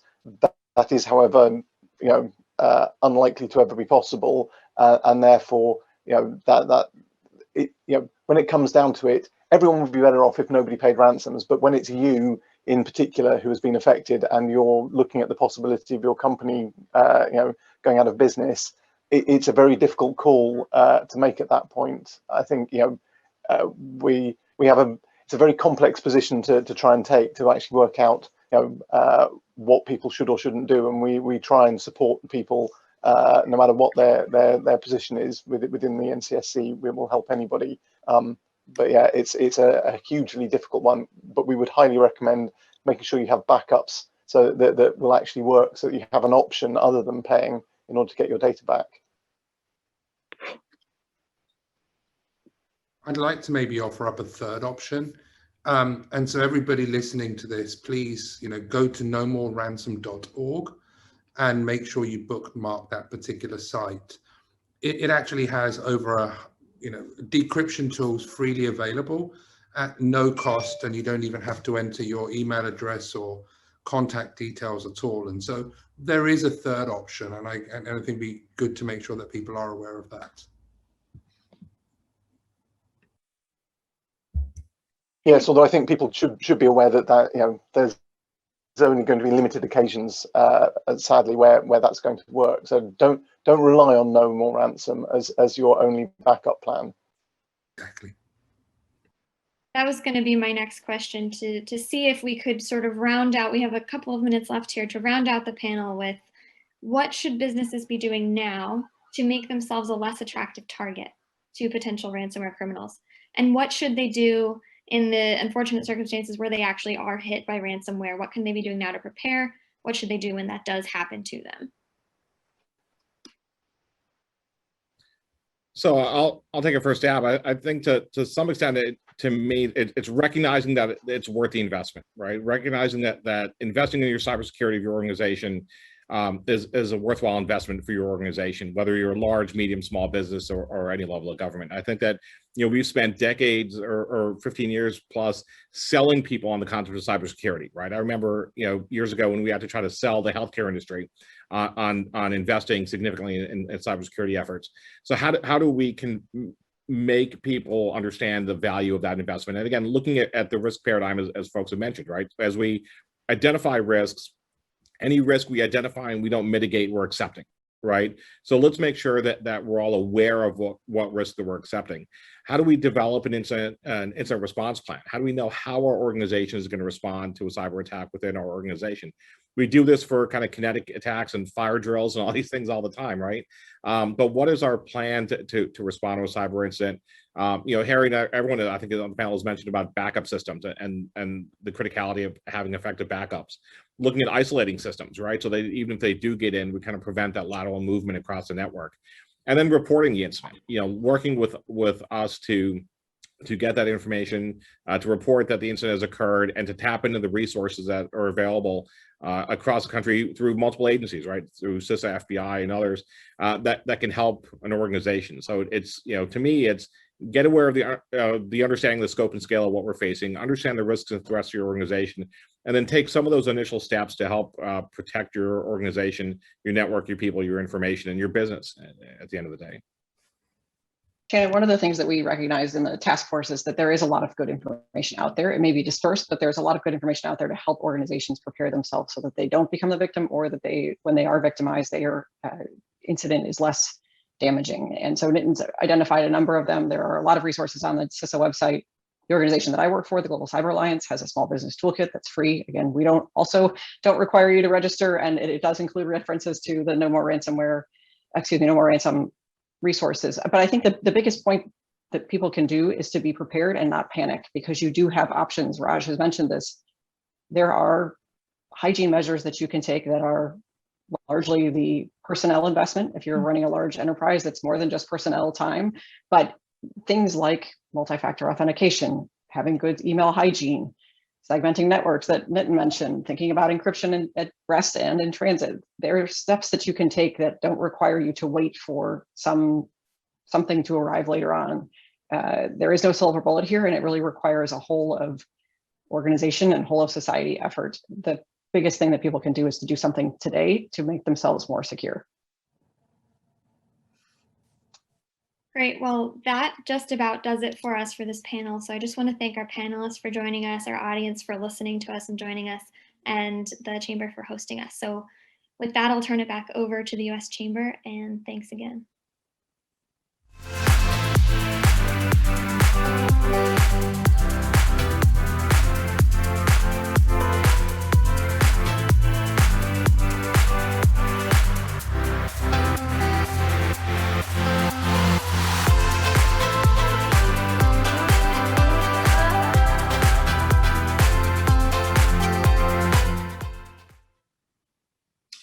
Thanks so much, Shannon, and thanks so much to the Ransomware and Cybercrime as a Service panel for their expert views that they just shared. I think it's a great way to pivot into the next part of the conversation, which is on small business cybersecurity. So how can we operationalize some of the things that Nitin, Raj, and Harry, and Megan just talked about from a strategic level, the threat environment, and what that means for small business. So I'd like to welcome back to the Chamber Kirsten Todd, Managing Director for the Cyber Readiness Institute, for about 5 minutes of thoughts on what small businesses can do to improve their cybersecurity, their resilience, and their ability to bounce back from cyber attack. Following her remarks, we'll welcome in Karen Painter-Bandel, an attorney with the Cyber Law Task Force at the University of South Carolina. So thanks for staying with us. And Kirsten, the floor is yours. Thanks so much, Vince, and thanks very much to the Chamber for hosting this event. And I'm looking forward to this time with Karen to talk about small business, cybersecurity, and ransomware. One of the things that we certainly know for sure is that in the pandemic, we saw a real uptick in ransomware across all businesses of all sizes, but particularly small businesses. And why that became so important was because we have to appreciate and recognize the role that small businesses play in our digital economy and the role that they play in global supply chains and even domestic supply chains. So what we were seeing was that small businesses were getting attacked and they were having to make split-second decisions about ransomware. They would either pay to ensure that they didn't disrupt their operations and that they continued to be a part of these supply chains, and then be economically challenged, or they wouldn't pay and run the risk of being offline for 1 day, 2 days, or 3 days. And what we heard from global manufacturers was that when they lost a small business, even for a couple of days, the impact on their supply chain was so significant that sometimes they would then look to another small business to play that role. All of this to say what we already know, which is that when we lose small businesses, we lose key components of our global supply chains. So what can we do when we look at ransomware? We talk a lot about the symptoms of the problem, to pay or not to pay, where this all comes from. But what we really need to be focused on, it's really probably not a but it's an and, what we absolutely need to be focused on right now, because we're not going to be able to address this in a day or 2 days or a month, is what we can do to help small businesses become more cyber ready, more cyber resilient. And by doing that, it's focusing very much on how to harden the systems. And the good news and the bad news is that they're very easy steps. They're not always taken, but there are three things that small businesses can really focus on. And we heard a little bit about this in the previous panel. But it's about authentication, because when a business is attacked by ransomware, it's because a malicious actor has gotten into the network. And so being able to have strong authentication, which is strong passwords, certainly multi-factor authentication, we're seeing great industry movement as well as government movement on mandating multi-factor authentication, which is a long time coming, because now you're also seeing technologies not giving you the choice to opt into it, but actually making it a default, which is more and more important. It's about patching systems. That is very easy. Have a patching program within your small business, whether you're 2 employees, 20, 200, or 2,000, to ensure that your small business is patching whenever a patch is released. And it's about backups. When a ransomware attack occurs, it's ensuring that you have a workable backup that can be accessed very quickly and immediately. And so as we look at all of these pieces, we have to look again at that prevention, that resilience, and the readiness. And this is where a government effort and the work of the Ransomware Task Force that Megan shared, as well as a lot of the other efforts and that we've seen from CISA, being able to look at how to create a more resilient infrastructure so that we're not asking the question of whether or not we should pay, but we're preventing ransomware from being the issue, the malicious activity that it has become. And so with that, I'll turn it over to Karen. I look forward to the discussion. Thanks, Kirsten. Appreciate it. All very good points. But I'm sure everyone who has participated in this conference will agree that there are so many different types of small to medium-sized businesses out there. What I can't understand as a breach coach, because they come to me when they suffered the ultimate incident that may or may not result in a breach, is that they still are struggling with handling risk and understanding mitigation strategies. Why is it, and I'm sure you and I both know, that small to medium-sized businesses are targeted by these cyber attackers, and why do they have such a slow learning curve? Well, obviously, as you said, I think what we've come to learn and we understand, and this has been the issue with small business cybersecurity for so long, is that they're under-resourced. So when you look at cybersecurity and small businesses, they have a lack of IT, a lack of an awareness of vendor management. And this isn't to say that they don't know what they should do. They just don't have the resources. If we think about small cybersecurity, it became a line item in the budget of these businesses in recent memory, that this is a new function and mission that's critical to what a business does, that people and businesses are having to allocate new funding for. So it's a lack of education, training, all of these components. And again, small businesses, when you tell them, they're extremely willing, and it's not to put all of them into one bucket, but it's not that they're not aware, it's that the resources available to them are limited, or they don't know where to find them. And that's one of the things that I think is really important that we can do from a government side, is being able to create a repository of small business resources, so they have a place to go and they know when they've been attacked what they should do, but also how to prevent attacks from happening.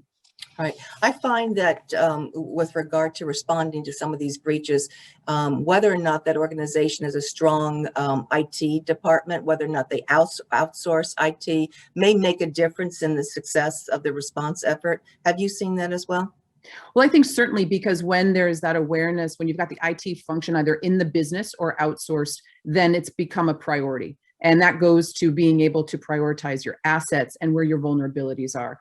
I will make a comment for small businesses that it's important that when you outsource a function, you're not outsourcing your responsibility and accountability, and that it requires just this ongoing educational ecosystem and educational loop for these small businesses. And that's why, to the extent that the federal government, as well as nonprofits, Megan's with the Global Cyber Alliance, I work with the Cyber Readiness Institute, there are many of us out there, just that awareness of the current threats and what small businesses need to be doing, being able to share that as easily and accessibly as possible is so critical. Yeah. What practical advice would you give organizations if they have become aware of ransomware, the threat of ransomware? What would you tell them with regard to how to properly prepare for a ransomware attack? So at the Cyber Readiness Institute, we focus on human behavior, and we do that with the awareness that small businesses don't have the financial resources. And so what that means is there are steps that businesses can take to create a foundation of security to help them prevent and mitigate the impact of ransomware. So specifically, making sure that your employees understand what strong authentication looks like. So a passphrase of 15 characters or more. I'll get very specific and prescriptive. Multi-factor authentication. It should be enabled across all devices. Software updates. I mean, we have seen the small businesses and the large businesses get breached just because they're not patching when those updates are coming through. And educating your employees so that they feel the responsibility and accountability for their role in cybersecurity is an important step in creating that culture of cyber readiness within an organization of cybersecurity. And then obviously the big one is ensure you have a backup. So that if all of those other pieces have you're still vulnerable, that a backup on a separate network that can be instituted quickly is available to you. Yeah. Sometimes when I have people come to me who need an investigation based upon an incident, I'll always tell them that you're not judged as much by the attack as you are by your response effort. And for those organizations, small to medium-sized businesses who have not given thought to having an incident response plan and team in place, it's going to be virtually impossible for them to respond within the first 72 hours. It's going to be impossible for them to contain that incident to reduce their exposure. Would you agree with that? It's such an excellent point, Karen. And I often say I worked with a company, a large bank abroad, and the CISO would say, I don't measure my success by what I've prevented. I measure my success by how I've responded. So there has to be that awareness that a breach is not a demonstration of failure. If it does happen, it's how you manage that. So incident response plans are critical. Being able to exercise how your organization is going to respond when something does happen. There are templates out there that you can customize for your business that are very easy, but going through it so you understand this is where my vulnerabilities are, these are where my strengths are, and also who are the partners I need to call on to ensure that I can respond quickly if I need that extra level of support, which in all likelihood is certainly the case. Yeah, and I think with regard to those incident response plans, the playbooks are so important. You don't need a 50-page incident response plan that says basically nothing, and you just think it's good because it's 50 pages. It could be 5 pages long, but it could include a playbook on ransomware attacks, a playbook on business email compromise attacks, so that you know what decision maker has been thought out in advance without going back and trying to make decisions with regard to should we pay to suppress data, for example. The new double extortion ransomware model that's out there right now. I would imagine that a lot of people have ransomware playbooks, but they have not updated them to include a strategy for what do we do if we're attacked by dark side. And even though we have good backup and we really don't need a decryption key, we know that they have exfiltrated highly sensitive and possibly embarrassing information that we may not want to have posted on a leak site. What do we want to do there? Do we want to pay? I know we had this discussion with the prior panel, but that is something that should be discussed well in advance and be made part of that ransomware playbook. So don't put it away, and certainly bring it out and make sure that you update it along with not just the strategy, but the players as well, because people come and go in any organization. Now, I know Cyber Readiness Institute recently made 5 recommendations to the Biden administration. So congratulations to you on that. I know the executive order just rolled out. We'll see what happens with that. Every idea is a good idea, but you focus on the small to medium-sized businesses, and probably because the stats are not in their favor if they suffer an attack. 60% of small to medium-sized businesses go out of business within a year. What were some of the recommendations that were made by your organization? So I will get to that. I did want to make one point of what you just said, because I think this is really critical, is that you don't want to be facing those big decisions when you're in the middle of an event, like what you said about ransomware. And that's really important to exercise those issues. So one of the key recommendations that we have is to create a repository of small business resources within the government. And we recommend that that be done at CISA, given its cybersecurity authorities and also the amount of increased authority and responsibility it's been given. We also talk about an awareness campaign that focuses on authentication. We have a recommendation for how to build out the cyber workforce by focusing on colleges and creating internships from recent graduates that can work with small businesses.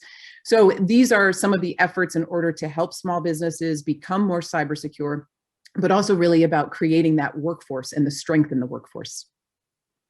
So when all else fails and people really do not follow best practices and they're unfortunate to have suffered a cyber attack, one of the first things we always ask as a breach coach or incident response counsel is, do you have cyber liability insurance? Because it certainly makes the attack less painful if we know that they've transferred that risk to a cyber liability policy of insurance. What does the cyber liability insurance market look like right now? I don't think it looks great. What are your thoughts?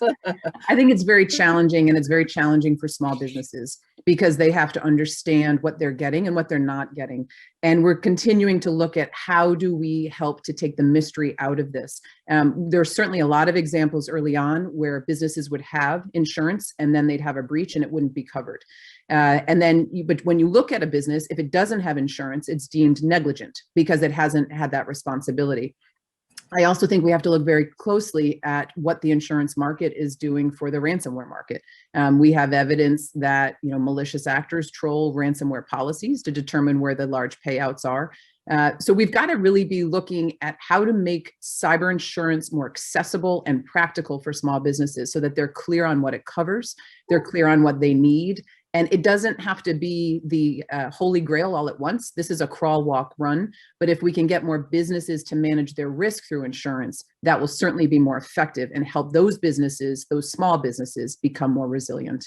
Yeah, I think it's very important, the point that you made with regard to understanding the policy of insurance. Some people come in, they think they have $1 million worth of coverage. They find out they have a sub-limit of 100,000. It can make a difference in the response effort. But keep in mind, AXA XL has just indicated to everyone that going forward, they are not going to be covering extortion payments. I think that was just overseas that they sent that message, but certainly a lot of these developments in ransom payments, including the CNA payment, are making a difference in the insurance market.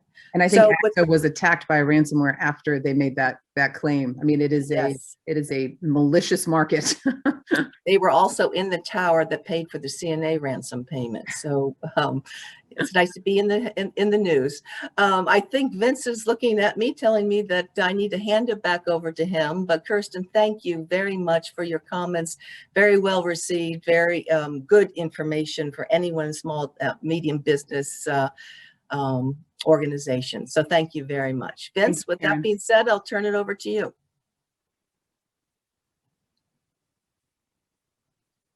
Thanks so much, Karen and Kirsten. Really appreciate your comments. And at this time, ladies and gentlemen, we're going to take about a 15-minute break. We'll come back at 10:45. That was a dense morning and a lot to digest. So grab some coffee, grab a glass of water. We'll see you back here at 10:45. Thank you.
Morning, everybody. I'm Chris Herron. It's my pleasure to tell you a little bit about why I'm here today and then introduce our great panel. I grew up in Aiken, went to the Citadel, and served a little over 21 years in the Navy. After living across the US and the Middle East and East Asia, my wife and I decided it was time to come back to South Carolina. And I was fortunate enough to begin a second career working for Check Point, a global leader in the cybersecurity industry. Check Point, which is headquartered in Tel Aviv, Israel, provides network, cloud, and remote workforce security for organizations of all size across the world, including some right here in the CSRA. I'm grateful for the opportunity Check Point provides me to continue my service, this time alongside the tireless professionals who bear responsibility for keeping the businesses, governments, employees, and customers of our great state protected from ever-evolving cybersecurity threats. We've had a great conference so far, and we'll continue on that same path with our next panel, focusing on the cybersecurity ecosystem in the central Savannah River area. Our first panelist is Kim Krist, Director, Technology and Cybersecurity Initiatives, South Carolina Council on Competitiveness. Ms. Krist joined the South Carolina Council on Competitiveness in 2020 to lead the newest business clusters as Director of SC Tech and Cybersecure SC. Prior to joining the council, she served as Program Director for SC Codes. There, Kim helped create and implement the statewide program that provides workforce training and mentorship in computer programming to South Carolina residents free of charge. Kim also previously held the Projects Manager position at the South Carolina Department of Commerce Office of Innovation. At the South Carolina Department of Commerce, Kim helped manage programs such as the Startup Fuel Grant Challenge, Scribble, and 3-Phase. She also worked to connect the state's innovators through collaborative networking and ideation sessions that spurred ideas and new program creation. She has a background in education and technology and served for many years on the leadership team in local educational opportunities and served as an education ambassador in China. Her roots in technology come from her Bachelor of Science degree in computer science and her years working as a network manager for the state of South Carolina. Our next panelist is the Honorable Scott Cooper, Chairman, Edgefield County Council. Mr. Cooper and his wife Susie currently reside in Edgefield County, where Scott served for 2 years on the County Tax Appeals Board and close to 2 years on the County Hospital Board. For several years, he wrote a weekly column for the Edgefield Advertiser, the longest continuous running newspaper in the state of South Carolina. When Mr. Cooper was elected chairman of the Edgefield County Council, he chose to discontinue his local weekly column while he serves in that role. Mr. Cooper began serving on the Edgefield County Council in January 2017. He won that seat in the 2016 election cycle and was reelected for a second term during the 2018 election cycle and won a third term during the 2020 cycle. He has been serving as chairman of the Edgefield County Council since January of 2019. Also serving on the panel, we have Sandra J. Jordan, PhD, Chancellor, University of South Carolina, Aiken. Dr. Jordan serves as the 4th Chancellor of the University of South Carolina, Aiken, a high-performing regional comprehensive university offering baccalaureate and master's degree programs. In this capacity, she is the Chief Executive Officer and Principal Spokesman for the university. Dr. Jordan received her doctorate and Master of Arts degree in the History of Art from the University of Georgia. She attended the Management Development Program at Harvard University's Institute for Higher Education, the 21st Century Leadership Institute, and was a summer fellow at Vanderbilt University's Institute for Higher Education Management. In 2016, Dr. Jordan became a Riley Diversity Leadership Fellow.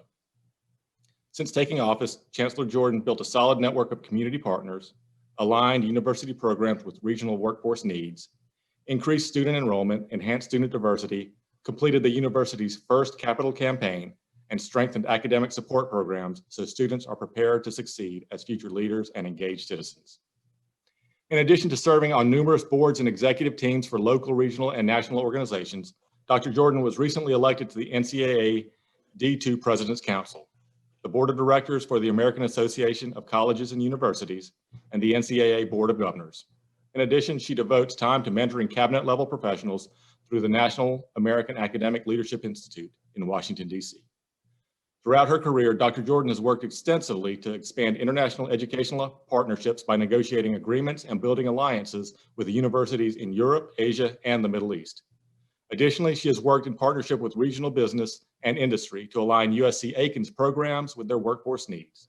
That work has resulted in new business, computer science, cybersecurity, and engineering degrees. Our final panelist is Will Williams, President and CEO, Aiken Economic Development Partnership. Mr. Williams is a native of Georgetown, South Carolina, and a graduate of the Citadel with a Bachelor of Science degree in Business Administration, and has more than 20 years of economic development experience in various capacities. Mr. Williams is a member of several organizations, such as the South Carolina Economic Developers Association, the Greater Aiken Chamber of Commerce, the North Augusta Chamber of Commerce, and the Aiken Technical College Foundation. He is the past president of Rotary and the current chairman of the Southeastern Economic Development Council. Mr. Williams has been recognized for his work in economic development with the 2017 SCEDA Local Developer of the Year and the W.D. Workman Buffalo Hunter Awards. He also has the professional designation of Certified Economic Developer by the state of South Carolina. He enjoys playing golf, hunting, and fishing, along with long-distance running. He is married to Ellen, a native of Columbia, South Carolina, and they have two sons, one who attends the Citadel and one who attends Aiken County Public Schools. And moderating the panel, we have Tom Scott, Executive Director, Cyber SC.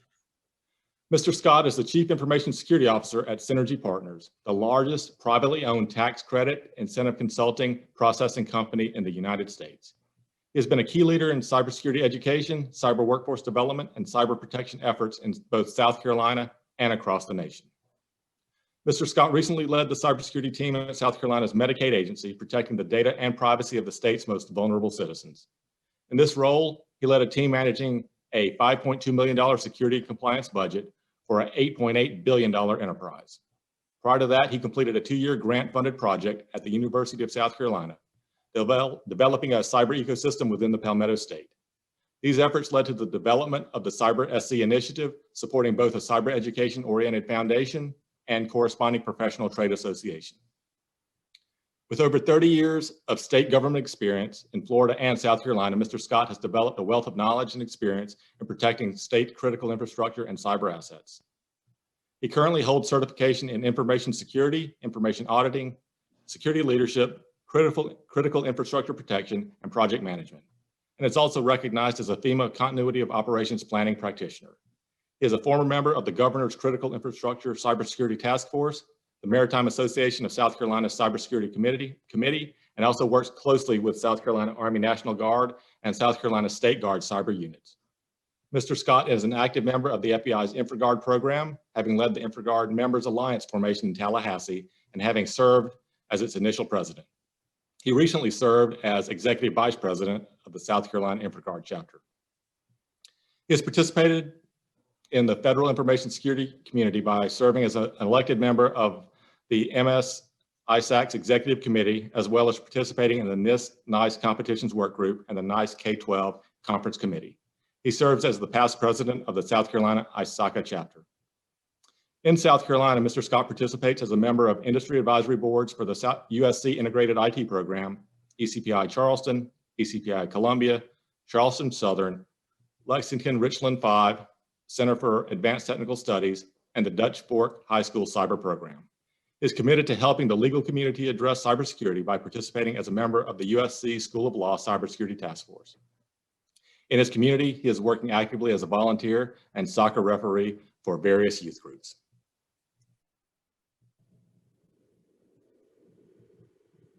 Good morning, Chris. Thank you for the introduction, and thank you for introducing my distinguished panel and panelists. Good morning, everyone. Welcome to today's panel discussion on cybersecurity and the CSRA, what we call the Central Savannah River Area. That's a part of South Carolina that encompasses the cities of North Augusta and Aiken, and the counties generally of Aiken, Edgefield, and McCormick. The CSRA is part of a 2-state, 7-county group named the Fort Gordon Cyber District. The Fort Gordon Cyber District is a support mechanism local to the area that's designed specifically to create a robust cyber community and infrastructure.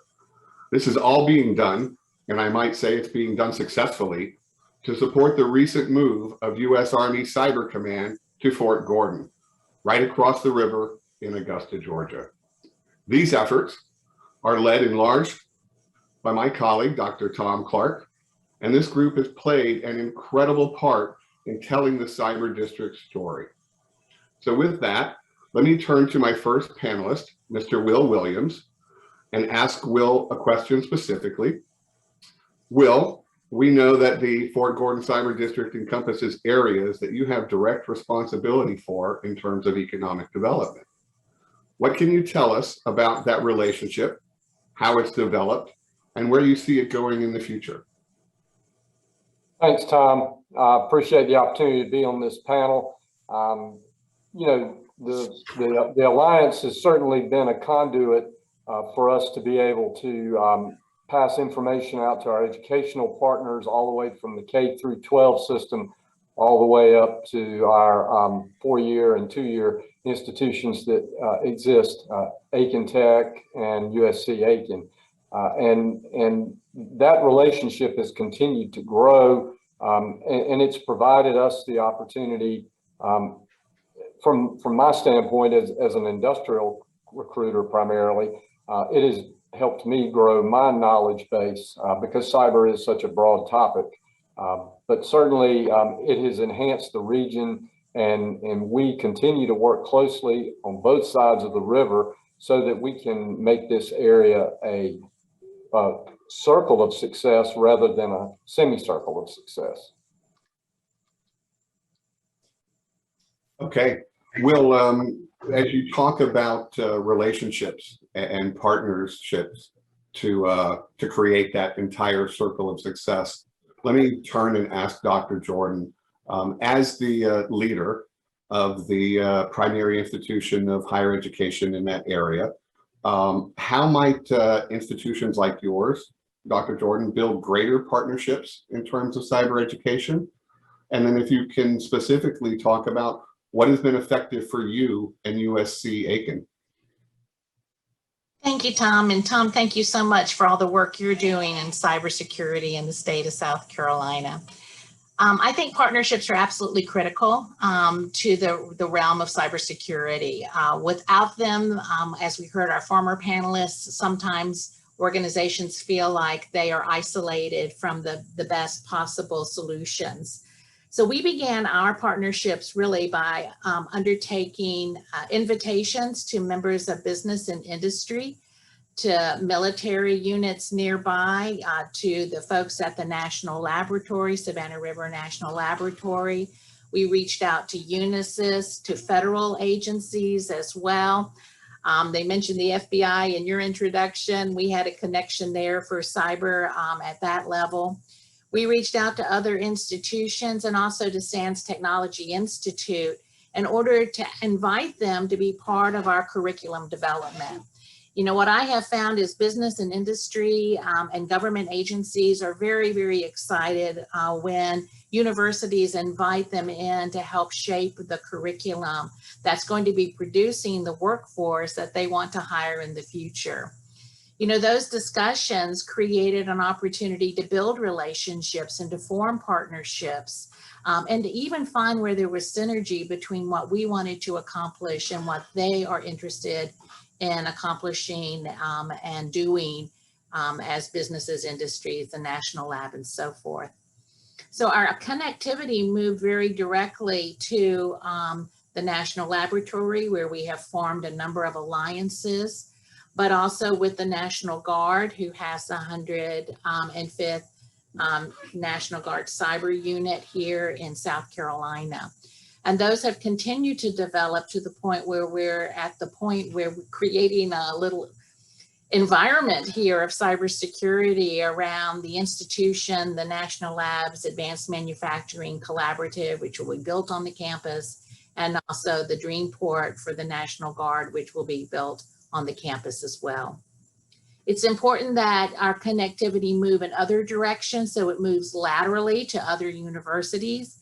Aiken Technical College here in Aiken County is very closely connected to what we are doing.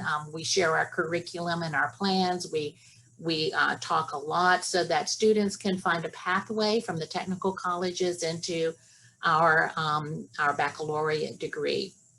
We also have the Ruth Patrick Science Education Center on the campus, and the Ruth Patrick Science Education Center hosts some 80,000 school children, kindergarten through high school, on their campus in science and technology programs all throughout the year. They are the recipients of $1 million grant to create the School of Cyber Education for this region. And that will be workshops that happen throughout the year and education for teachers to bring cybersecurity curriculum into those schools. We also have a high school on the campus. We're in conversations with the superintendent and with the principal to build partnerships in that direction too, so that the Aiken Scholars Academy will have a curriculum connected to cyber citizens as well. So this kind of interconnectivity, this creation, kind of an exciting creation, I think, of a way to collaborate to create an ecosystem for cybersecurity has been all about beginning with conversations around curriculum and sharing ideas of how we can roll that information out in a larger way beyond the university and the education of our college students into business and industry. So both the Dreamport and the National Lab on the campus will have opportunities. They'll have non-restricted spaces where people can come in and learn the latest and greatest associated with cybersecurity, right here where we are also educating students, kindergarten through college, in cyber. Wow. Sandra, that was fantastic. Thank you for sharing that information. I think just a few short years ago, I remember when you were saying it was 50,000 students that came through. And so if you guys are up to 80, that just shows an incredible amount of growth from your science center. So thank you again, Dr. Jordan. Commissioner Cooper, as we continue with our theme of partnerships and collaboration, let's turn now to Edgefield County. Scott, if you remember, we met and had an opportunity to talk last summer at the South Carolina Association of Counties annual conference. I do, yes. Under the direction of our good friend Anna Berger. I want to compliment the South Carolina Association of Counties for being so proactive in terms of cyber education for all of their members. But we know that all disasters are local, Scott, and we recently saw the gas pump debacle following the Colonial Pipeline disaster. And we know that as we heard from the panelists earlier, when they talked about small and medium-sized businesses, really a city government or a county government is pretty comparable to a small or a medium-sized business. So knowing that you guys had Fort Gordon and the Cyber Command coming to the area, what kinds of things have you guys done in Edgefield County to make sure that you're ready for the impact of something like this on your entire region? Yeah, well, Tom, thank you for including me today, and I want to also say thank you to the both chambers of commerce for allowing me to participate. I'll be candid. I think I'm a little bit of a fish out of water here. A lot of experts on cybersecurity, but I will say, you know, Colonial Pipeline runs through a good portion of Edgefield County, including our family farm. So in the last couple of weeks, we've seen firsthand how delicate we really are and how beholden we are to players unknown. So it is a concern to me, cybersecurity. They've shown they can impact our pipeline. Obviously, if they can impact our pipeline, they can impact our electric grid, they can impact our water systems, they can impact our financial systems. So it's critically important. What we've done locally is just to recognize that there's a problem and ensure that we have a local company working on our cybersecurity issues, and we're very confident in the company that we have employed. I would just say, as the commissioner of Edgefield County, which is a county that's part of the 7-county region of Fort Gordon, what has been really important to me is collaborating with all these other players that have been mentioned. In 2017, I invited Tom Clark, the executive director of the Fort Gordon Alliance, to come and speak to all of our constituents about the impact that Fort Gordon is playing. And I produce, one of the things that I do is I produce grass-fed beef. And in 2018 and 2019, as I was selling my beef at both the Aiken County Farmers Market and the Augusta Market, every single week, I would meet new residents who just moved here. And that's an issue that a lot of our constituents weren't aware of. So what we've done really in the last few years, in addition to prepare our internal cyber issues to protect them is to educate the citizens of what's happening in our region, how we can collaborate with Aiken Tech, how we can collaborate with the other agencies to really capitalize on this growth in our region. All right. Thank you, Scott. In order to address some of the needs that you've identified for your county and some of the ones that identified both by Will and by Dr. Jordan, I want to identify, I think that we're going to need a much stronger, a more robust, and a more tech-savvy workforce in order to be able to meet the needs. And I'd like to now invite my colleague, Kim Krist, to the stage. Kim works at the South Carolina Council on Competitiveness, and I think she can give us a little bit better sense on how the state will need to respond. So Kim, what's the outlook for cybersecurity jobs in our state, and are we prepared to fill them? Well, Tom, thanks for having me. Indeed, we have seen across the nation and here in South Carolina that cybersecurity is one of the most sought after careers, occupations for hiring, and is also one of the highest projected growth careers over the next decade. According to CyberSeek, just in May 2021, there were over 450,000 open unfilled jobs across the nation in cybersecurity. So South Carolina is competing with every other state in the nation for that limited talent pool. So really it's more important than ever that we are ensuring that we have the proper internal growth and are pointing our citizens to these high opportunity careers. In December of 2020, SC Tech released the first South Carolina economic impact study for technology in the state. And we found some really great things. Since 2000, the state's reliance on technology and cybersecurity included has increased by 254%. That's pretty major. And tech is bringing in about $89 billion annually to South Carolina's economy. So we really expect these numbers to continue to just grow and explode. And we expect cybersecurity really to be at the top of the heap on these careers and on these opportunities to continue to make South Carolina a tech savvy and tech forward state.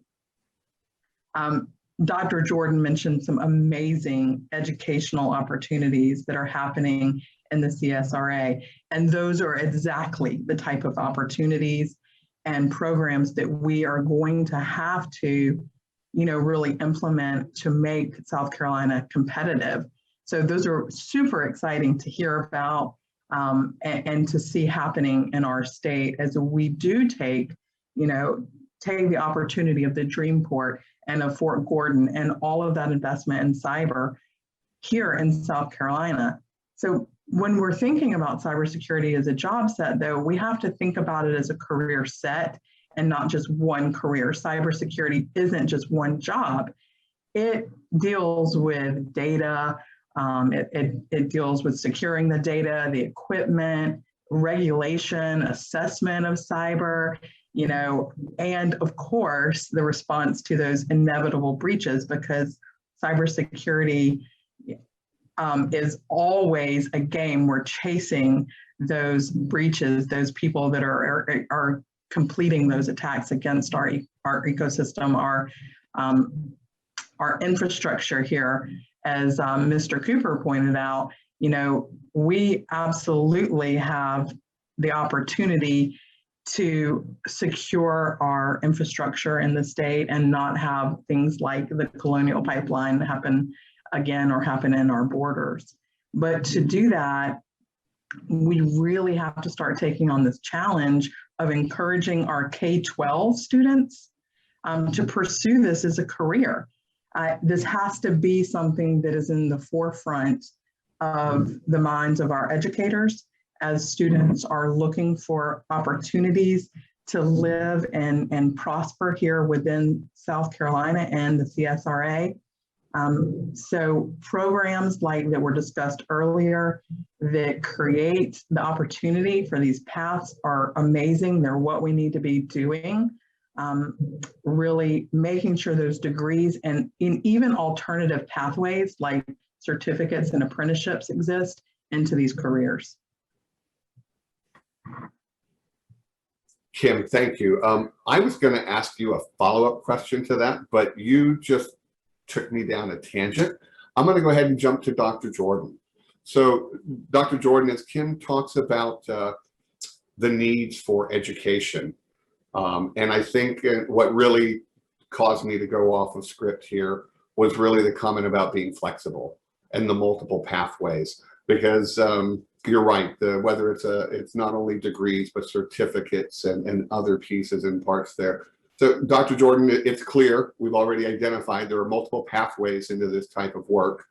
And I like Kim's reference to medicine.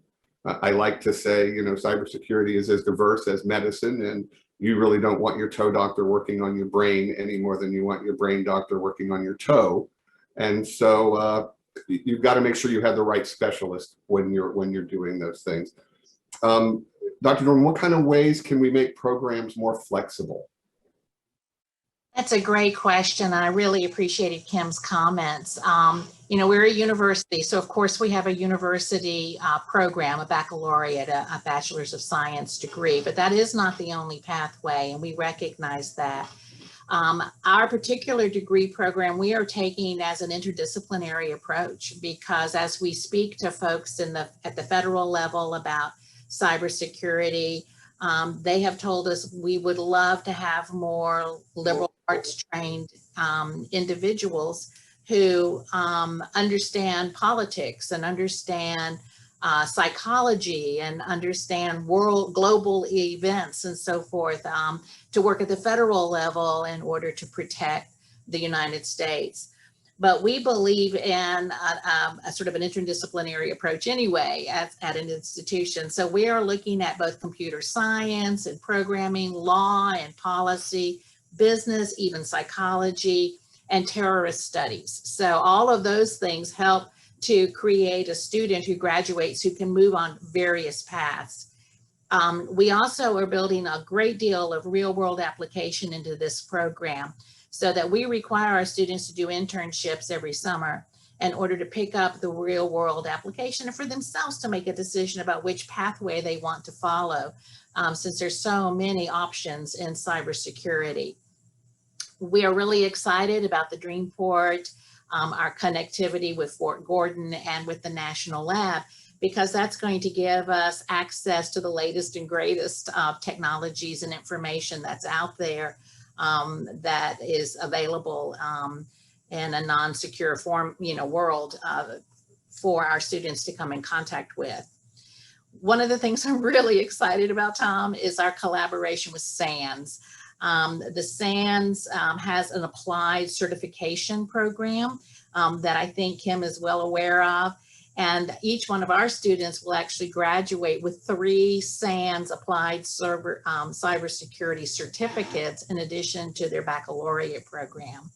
We talked about interconnectivity to make sure there are pathways from K through 12 so that kids start thinking about cybersecurity just as citizens, but also as options for their careers. And then to work with the technical school in our area and partner with other institutions to enrich that educational opportunity.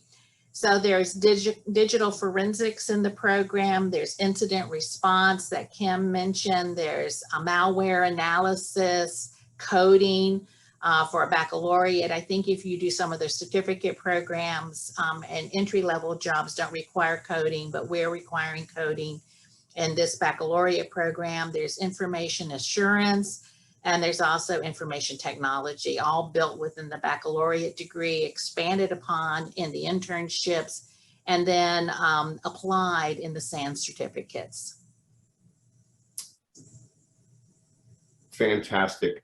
So Kim, how do we encourage the workforce to enter into these type of technology and cybersecurity jobs? Because as Sandra mentioned, even my background with a baccalaureate in communications and a master's in social science, I didn't come a traditional technology route.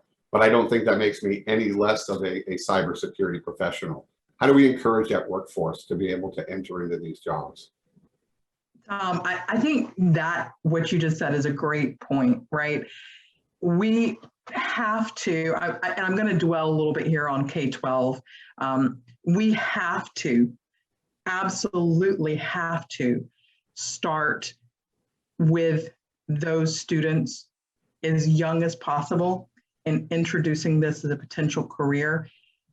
I didn't come a traditional pathway either, Tom. Like, I do have a computer science degree, and I did work in networking, and security, of course, was part of that. But through my high school career, I wasn't introduced to technology. And had I been, I think I would have had a much greater leg up in those studies that I did ultimately decide to go that pathway, but it wasn't my first choice. I think that what we really have to do here is start breaking down the stereotypes of what a technology cybersecurity professional looks like. We have historically and currently had a deficit in women and minorities in these jobs, and that has to change because there's a perspective that comes with those individuals that is very, very important as we continue to develop AI and cybersecurity and the way we approach attacks and put together preventative measures for cybersecurity. We recently did an SE Tech pathway mapping for careers in technology in South Carolina. And what we found was that we're really not producing enough interest early on, and then we're not doing a great job of steering kids into these careers. Kids are digital natives, but we're not seeing IT as a top 10, area of study. Unfortunately, we have these amazing CATE programs in our high schools that all over the state have opportunities for technology-specific studies, and they're not in the top 10 of what students are choosing to pursue, and that's very concerning. I think that if we start to tell our students that they can build on that native skill set of technology and enter into a career that is regularly paying into six figures, that we might get a little more interest. I think that if we start to explore with them that on average, a technology worker in South Carolina makes $79,000 a year and that cybersecurity is on the far upper end of those averages, that also might pique the interest of some of these students, especially considering, like Sandra just talked about, there are so many avenues to pursue cyber.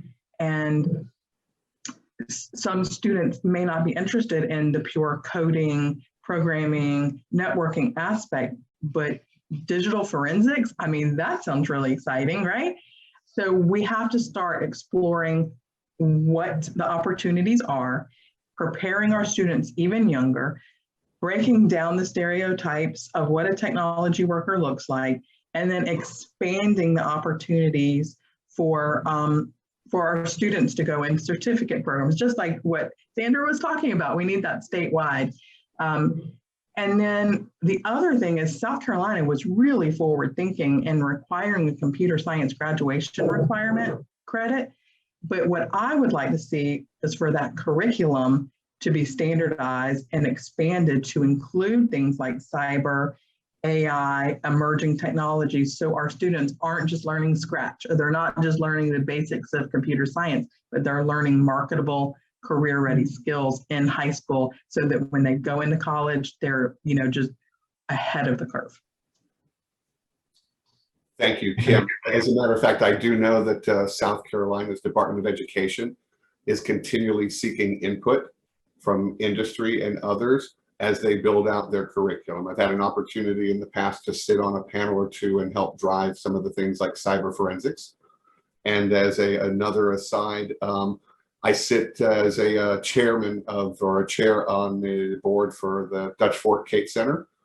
Every one of our graduates comes out with a CCNE and a CCNA, which is, just pivots them and positions them for success in technology in the future. So Will, you've got the questions that are futuristic.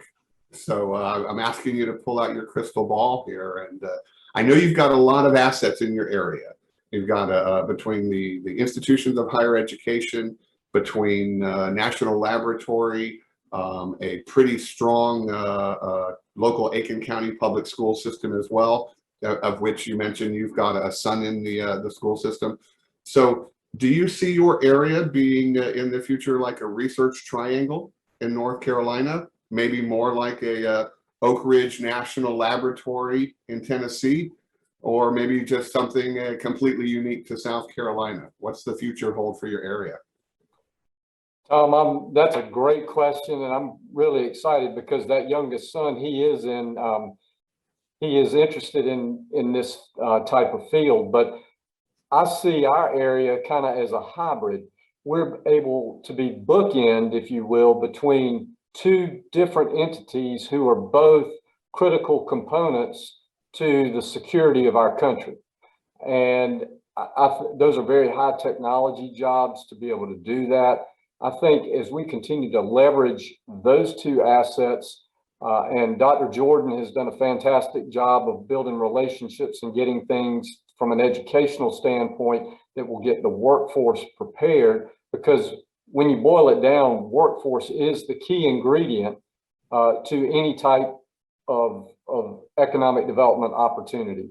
And so having the National Lab and Fort Gordon on either side of the region, I see our success being tremendous, because it'll attract those contractors that need to work with those companies, those entities, but it will also bring private sector investment that can build their own, but can learn from these federal installations. So I'm very excited for our region, our two-state region, if you will, even though I live on the South Carolina side. If you look, our area has been compared in some journals over the past several years of cities that and regions we never thought we'd be considered in terms of cyber and that type of thing. So I'm very bullish on what I see. Again, I think our human capital development is coming to a point where we're going to begin to see more success. Fantastic. Will, thank you for that excellent response. So let's wrap up our panel. And I will hand over the microphone, or the virtual microphone, to Scott Cooper. Scott, we know that workforce development, education are all key components, but I think leadership is extremely valuable in this area. And what can you tell us about what you believe is needed for leadership from our elected leaders, officials, both on a local, a state, and perhaps even a national level, to address cybersecurity? Well, I think more panels like this in educating the citizens is a great step. And I'm really grateful for Kim highlighting all the high-level paying jobs that are out there if we can educate the next generation. And I know Sandra's working on that. And we really do have, as Will said, a hybrid economy taking place. We've got all these folks moving here to work in cyber. We do have industrial taking place here. And we also have great healthcare taking place here. So I think leadership is critically important in terms of facilitating discussions, cross-pollinating, and encouraging great growth in this region, of which we are a part, the greater CSRA. And of course, I'm going to give a shameless plug for Edgefield County. It's a great place to live, to work, and to play. And we have a great future because of these trends. Even though there's a lot of concern about the security, which we talked about, there's a great future in this industry. Okay, Scott, thank you so much. Well, everyone, that concludes our time today, talking about the CSRA and its intersection with cybersecurity and cyber economic development. We want to thank you for your time, and we will now have an excellent opportunity to hear from one of South Carolina's legislative leaders, Senator Tom Young, who coincidentally represents the CSRA. But before we go, Sandra, growing up as a child in the 70s, I grew up on Brady Bunch and I grew up on Hollywood Squares. So I'm just gonna wave down to whoever's below me and wave to whoever's to my sides there, just like they used to do that. And maybe we'll even see Alice appear in the middle of all of our pictures. Vince, I'm going to turn it back over to you. Thank you so much for a great opportunity to talk about South Carolina.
Good morning. Are we on? Are we on now? Okay, good morning. Thank you to the U.S. and South Carolina Chambers of Commerce, along with Cyber SC, for inviting me here this morning to discuss cybersecurity in South Carolina. This is a topic that hits real close to home as I represent State Senate District 24, which includes a large part of South Carolina's central Savannah River area, which includes Aiken County, the nexus on the South Carolina side of the Savannah River for an entire cyber ecosystem, which is being driven by the relocation of the U.S. Army Cyber Command to Fort Gordon and its 2-state, 7-county cyber district. This Next conference is designed with both small and large businesses in mind. We know that broadband and large information technology are powerful factors impacting new markets and increased productivity and efficiency. However, we also know that businesses need a cybersecurity strategy to protect both organizational infrastructure and customer data from growing cybersecurity threats. This conference today is a great opportunity to showcase some of the Palmetto State cyber assets. I know we've had some really good speakers this morning, and that everyone is enjoying this and picking up on some stuff, and I hope I can add something to it. A recent South Carolina Technology Economic Report highlighted how technology has an $89 billion impact on South Carolina while employing over 180,000 people in all of the technology sectors in the state. This represents a 254% growth in the technology sector since 2000. Clearly, this is a noteworthy accomplishment. However, it does not come without challenges. As Forbes magazine wrote in November of 2020, the growing digital economy means more cybersecurity challenges. So this leads to this question: how can South Carolina continue substantial growth in the cyber technology sector while better protecting both small to large businesses and critical infrastructure from cybersecurity breaches or events in today's digital economy? Here are 3 ways that we can do this in South Carolina. The first way is by partnering with our smart talent from industry, our educational institutions, and government to better prepare for such cybersecurity events. We are working to increase our educational capabilities and awareness throughout the state. Governor McMaster signed an executive order in 2017 establishing a cybersecurity working group designed to better protect critical infrastructure in partnership with key state agencies and industry partners. It is time to revisit that executive order and work to better include private industry in how we protect things in our state, which would include the Savannah River National Laboratory at the Savannah River site, our state-of-the-art port facilities in Charleston at the Charleston Port, and our innovative industries. The second way to continue the growth is for South Carolina to address the educational gaps and workforce development challenges in the IT sector. In the past, we have addressed this through the work of the South Carolina Department of Employment and Workforce, the State Department of Education, our state's technical college system, which has been recognized as the top technical college system in the United States, and our state's four-year colleges and universities, which diligently work to educate, to train, or to retrain the South Carolina workforce for the 21st century. Additionally, we are partnering with the state's industry partners to better understand their emerging needs for a South Carolina technology workforce and in creating new collar, not blue collar, but new collar jobs. This is and should remain one of the top priorities of the Palmetto State in the years to come. Finally, there are pending bills in the General Assembly to assist with the growth in the cybersecurity and technology sector. For example, Senate Bill 237 would add job development credits for security clearance costs, including the cost incurred by a qualifying business for maintaining, upgrading, or installing computer systems in this state that are required to obtain federal security clearances. Another example is Senate Bill 238, which would allow up to $2 million in state income tax credits on an annual basis for security clearance administrative expenses or for security clearance facility expenses. Both of these bills are pending in the Senate Finance Committee, and they present opportunities for us to incentivize investment in our state for implementing digital economy protections. In sum, the COVID pandemic has created the workplace reality that now, where we now see large segments of the working population working remotely. Many of you today watching this may be working remotely. This shift in the workplace has substantially increased the challenge of cybersecurity protection as more people work remotely. South Carolina now has the opportunity to lead the nation in establishing proactive policies to protect citizens and businesses in the new cyber economy. By working together with the ideas that have been presented today and those that will emerge through collaboration between industry, government, and educational institutions, we can and we will make South Carolina the best place to work, to live, and to raise a family in the growing digital economy.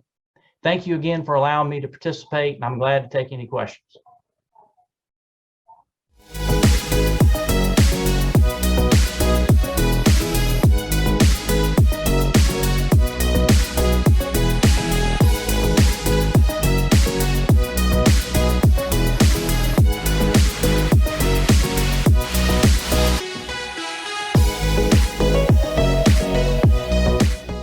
Thank you for joining us for the annual Cybersecurity Conference. My name is Bob Morgan, President and CEO of the South Carolina Chamber of Commerce. It is my pleasure to join you this afternoon to present the South Carolina Cyber Awards for Industry, Academia, Government, and Leadership. First up is our Academia Award. The 2021 South Carolina Cyber Award for Academia goes to the University of South Carolina, Aiken. Congratulations, and please welcome Dr. Sandra Jordan.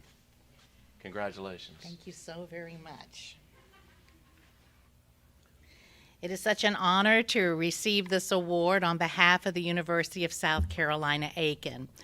The real trick to cyber is finding cyber partners, and we've been very proud to be partners with the Savannah River National Laboratory, the Department of Energy, and now the National Guard, South Carolina National Guard.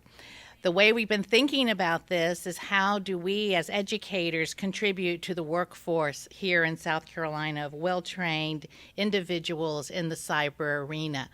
And we've done that by collaborating with the Ruth Patrick Science Education Center, which introduces about 80,000 children to science, math, computers, and also we'll run a cyber program in the summer.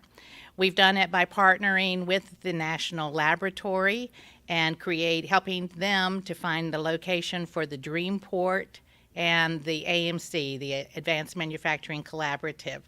The Dreamport is a National Guard initiative, and it will provide a home for the National Guard Cyber Command.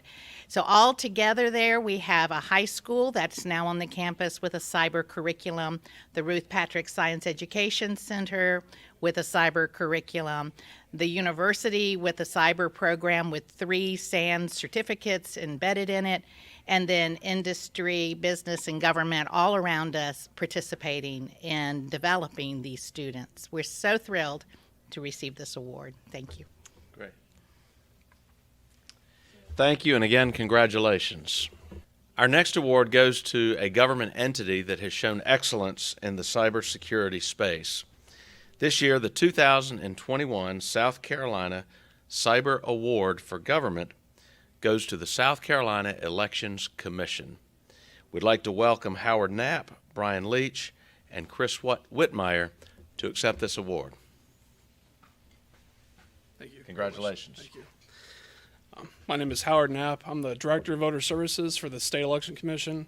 I accept this award on behalf of our Executive Director, Marcy Andino, who couldn't be here today. This award really recognizes the tireless efforts of our staff and our agency to help make South Carolina's elections safe and secure.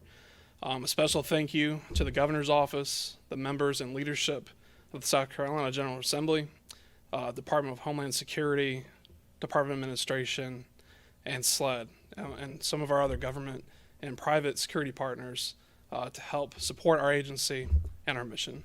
Thank you. Great. And congratulations again to the South Carolina Board of Elections. Now, for the South Carolina Cyber Award for Industry. This year, the 2021 South Carolina Cyber Award for Industry goes to PC Matic. Please welcome Rob Chang of PC Matic. Rob, congratulations. Thank you. So thank you for this award. I appreciate it. But I don't think in some ways that it's time for an award because I think there's a lot more work to be done. Just last Friday, the Department of Homeland Security came out with an announcement that they put together a team to look at the cybersecurity problems in the nation, which are, as most people know, pretty bad. And they came out with one thing that made the news, which is that there is no silver bullet for cybersecurity.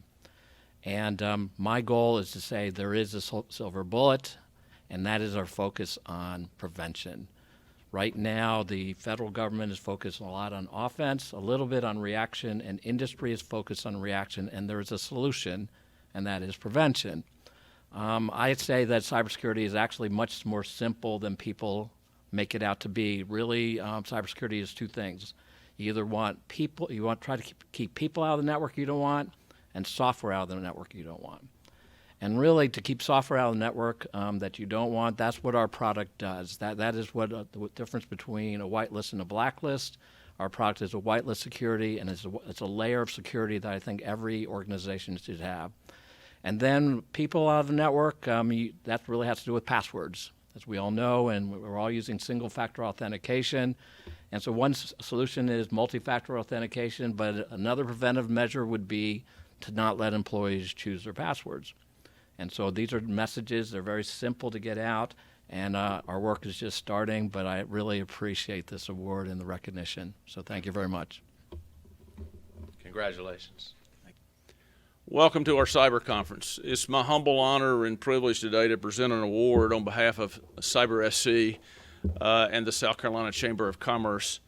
My name is Les Eisner. I'm the former founder of SC Cyber and involved in the cyber ecosystem around the South Carolina area in the Southeast. And today I'd like to present the award of Cyber Excellence to Dr. Sandra Jordan on behalf of SC Cyber and myself, the Lester D. Eisner Cyber and Excellence Award. Sandra? Thank you, sir. Appreciate it. Appreciate it. Wow, it's a distinct honor to have this leadership award from Cyber SC, particularly presented to me by the General. It is such a delight to have been working for quite a while now, I think 6 years, out of my 9 years here in South Carolina with General Eisner, who has really helped to steer cyber coordination across the state of South Carolina. Honestly, an award like this isn't just about one person. It's about the partnerships we have been able to build together to strengthen cyber security across the state. Again, I'm deeply humbled and very proud to be the recipient of this award. Thank you, sir. Thank you to everyone for watching this afternoon. Congratulations to all of our winners. Have a great day.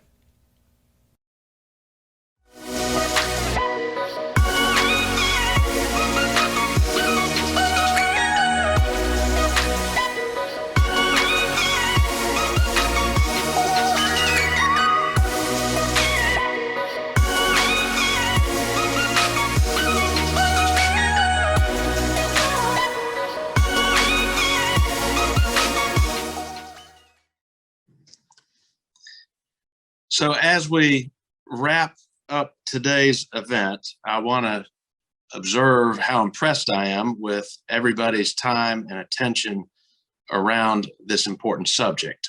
I'm Bob Morgan, president of your South Carolina Chamber of Commerce. I'm grateful to be with you virtually, but really looking forward to hopefully meeting all of you in person sometime soon, if not before, then at next year's cyber conference as well. I'd like to share 3 takeaways as we conclude here. One, hope that you have found value from our panelists in ways that your business can help to mitigate against the risk of cyber warfare that is unfortunately more of a reality in today's world than we would like for it to be. Hope that you are as impressed as I am that South Carolina and the region of Aiken and Augusta are so strongly positioned to be a player. In fact, businesses across South Carolina are positioned and have the opportunity to be involved in the growing cybersecurity sector. A lot coming out of Fort Gordon and what's happening in Augusta, but a lot of opportunities, as the governor said, to cross the state line. If you were flying over this region, you would see the river, but you would not see the state lines. I am taking away an appreciation for the role that higher education is playing already in this area. The University of South Carolina system, certainly a partner and in a position through its research, its development of talent to help South Carolina to be one of the leading states for cybersecurity in our nation. So 3 takeaways that I would leave you with. Obviously, would like to thank all of our panelists and all of our speakers for taking the time out of their day to participate and share their expertise with us. In particular, you just heard from Senator Young, a great friend to this Chamber of Commerce and to the business community across the state of South Carolina. And of course, Governor McMaster, who, as I said in the interview with him, I can really appreciate the fact that he is such a strong cheerleader for cyber. He's such a strong cheerleader for South Carolina. It's almost like he works for the Chamber of Commerce himself. We have to thank our sponsors of today's event, the presenting sponsor, Charter Spectrum, our gold sponsors, Checkpoint Software and Dominion Energy, and our contributing sponsor, AT&T. It's been a great event. I hope the rest of you enjoy the rest of your day and hope to see everybody soon. We stand adjourned. Thank you.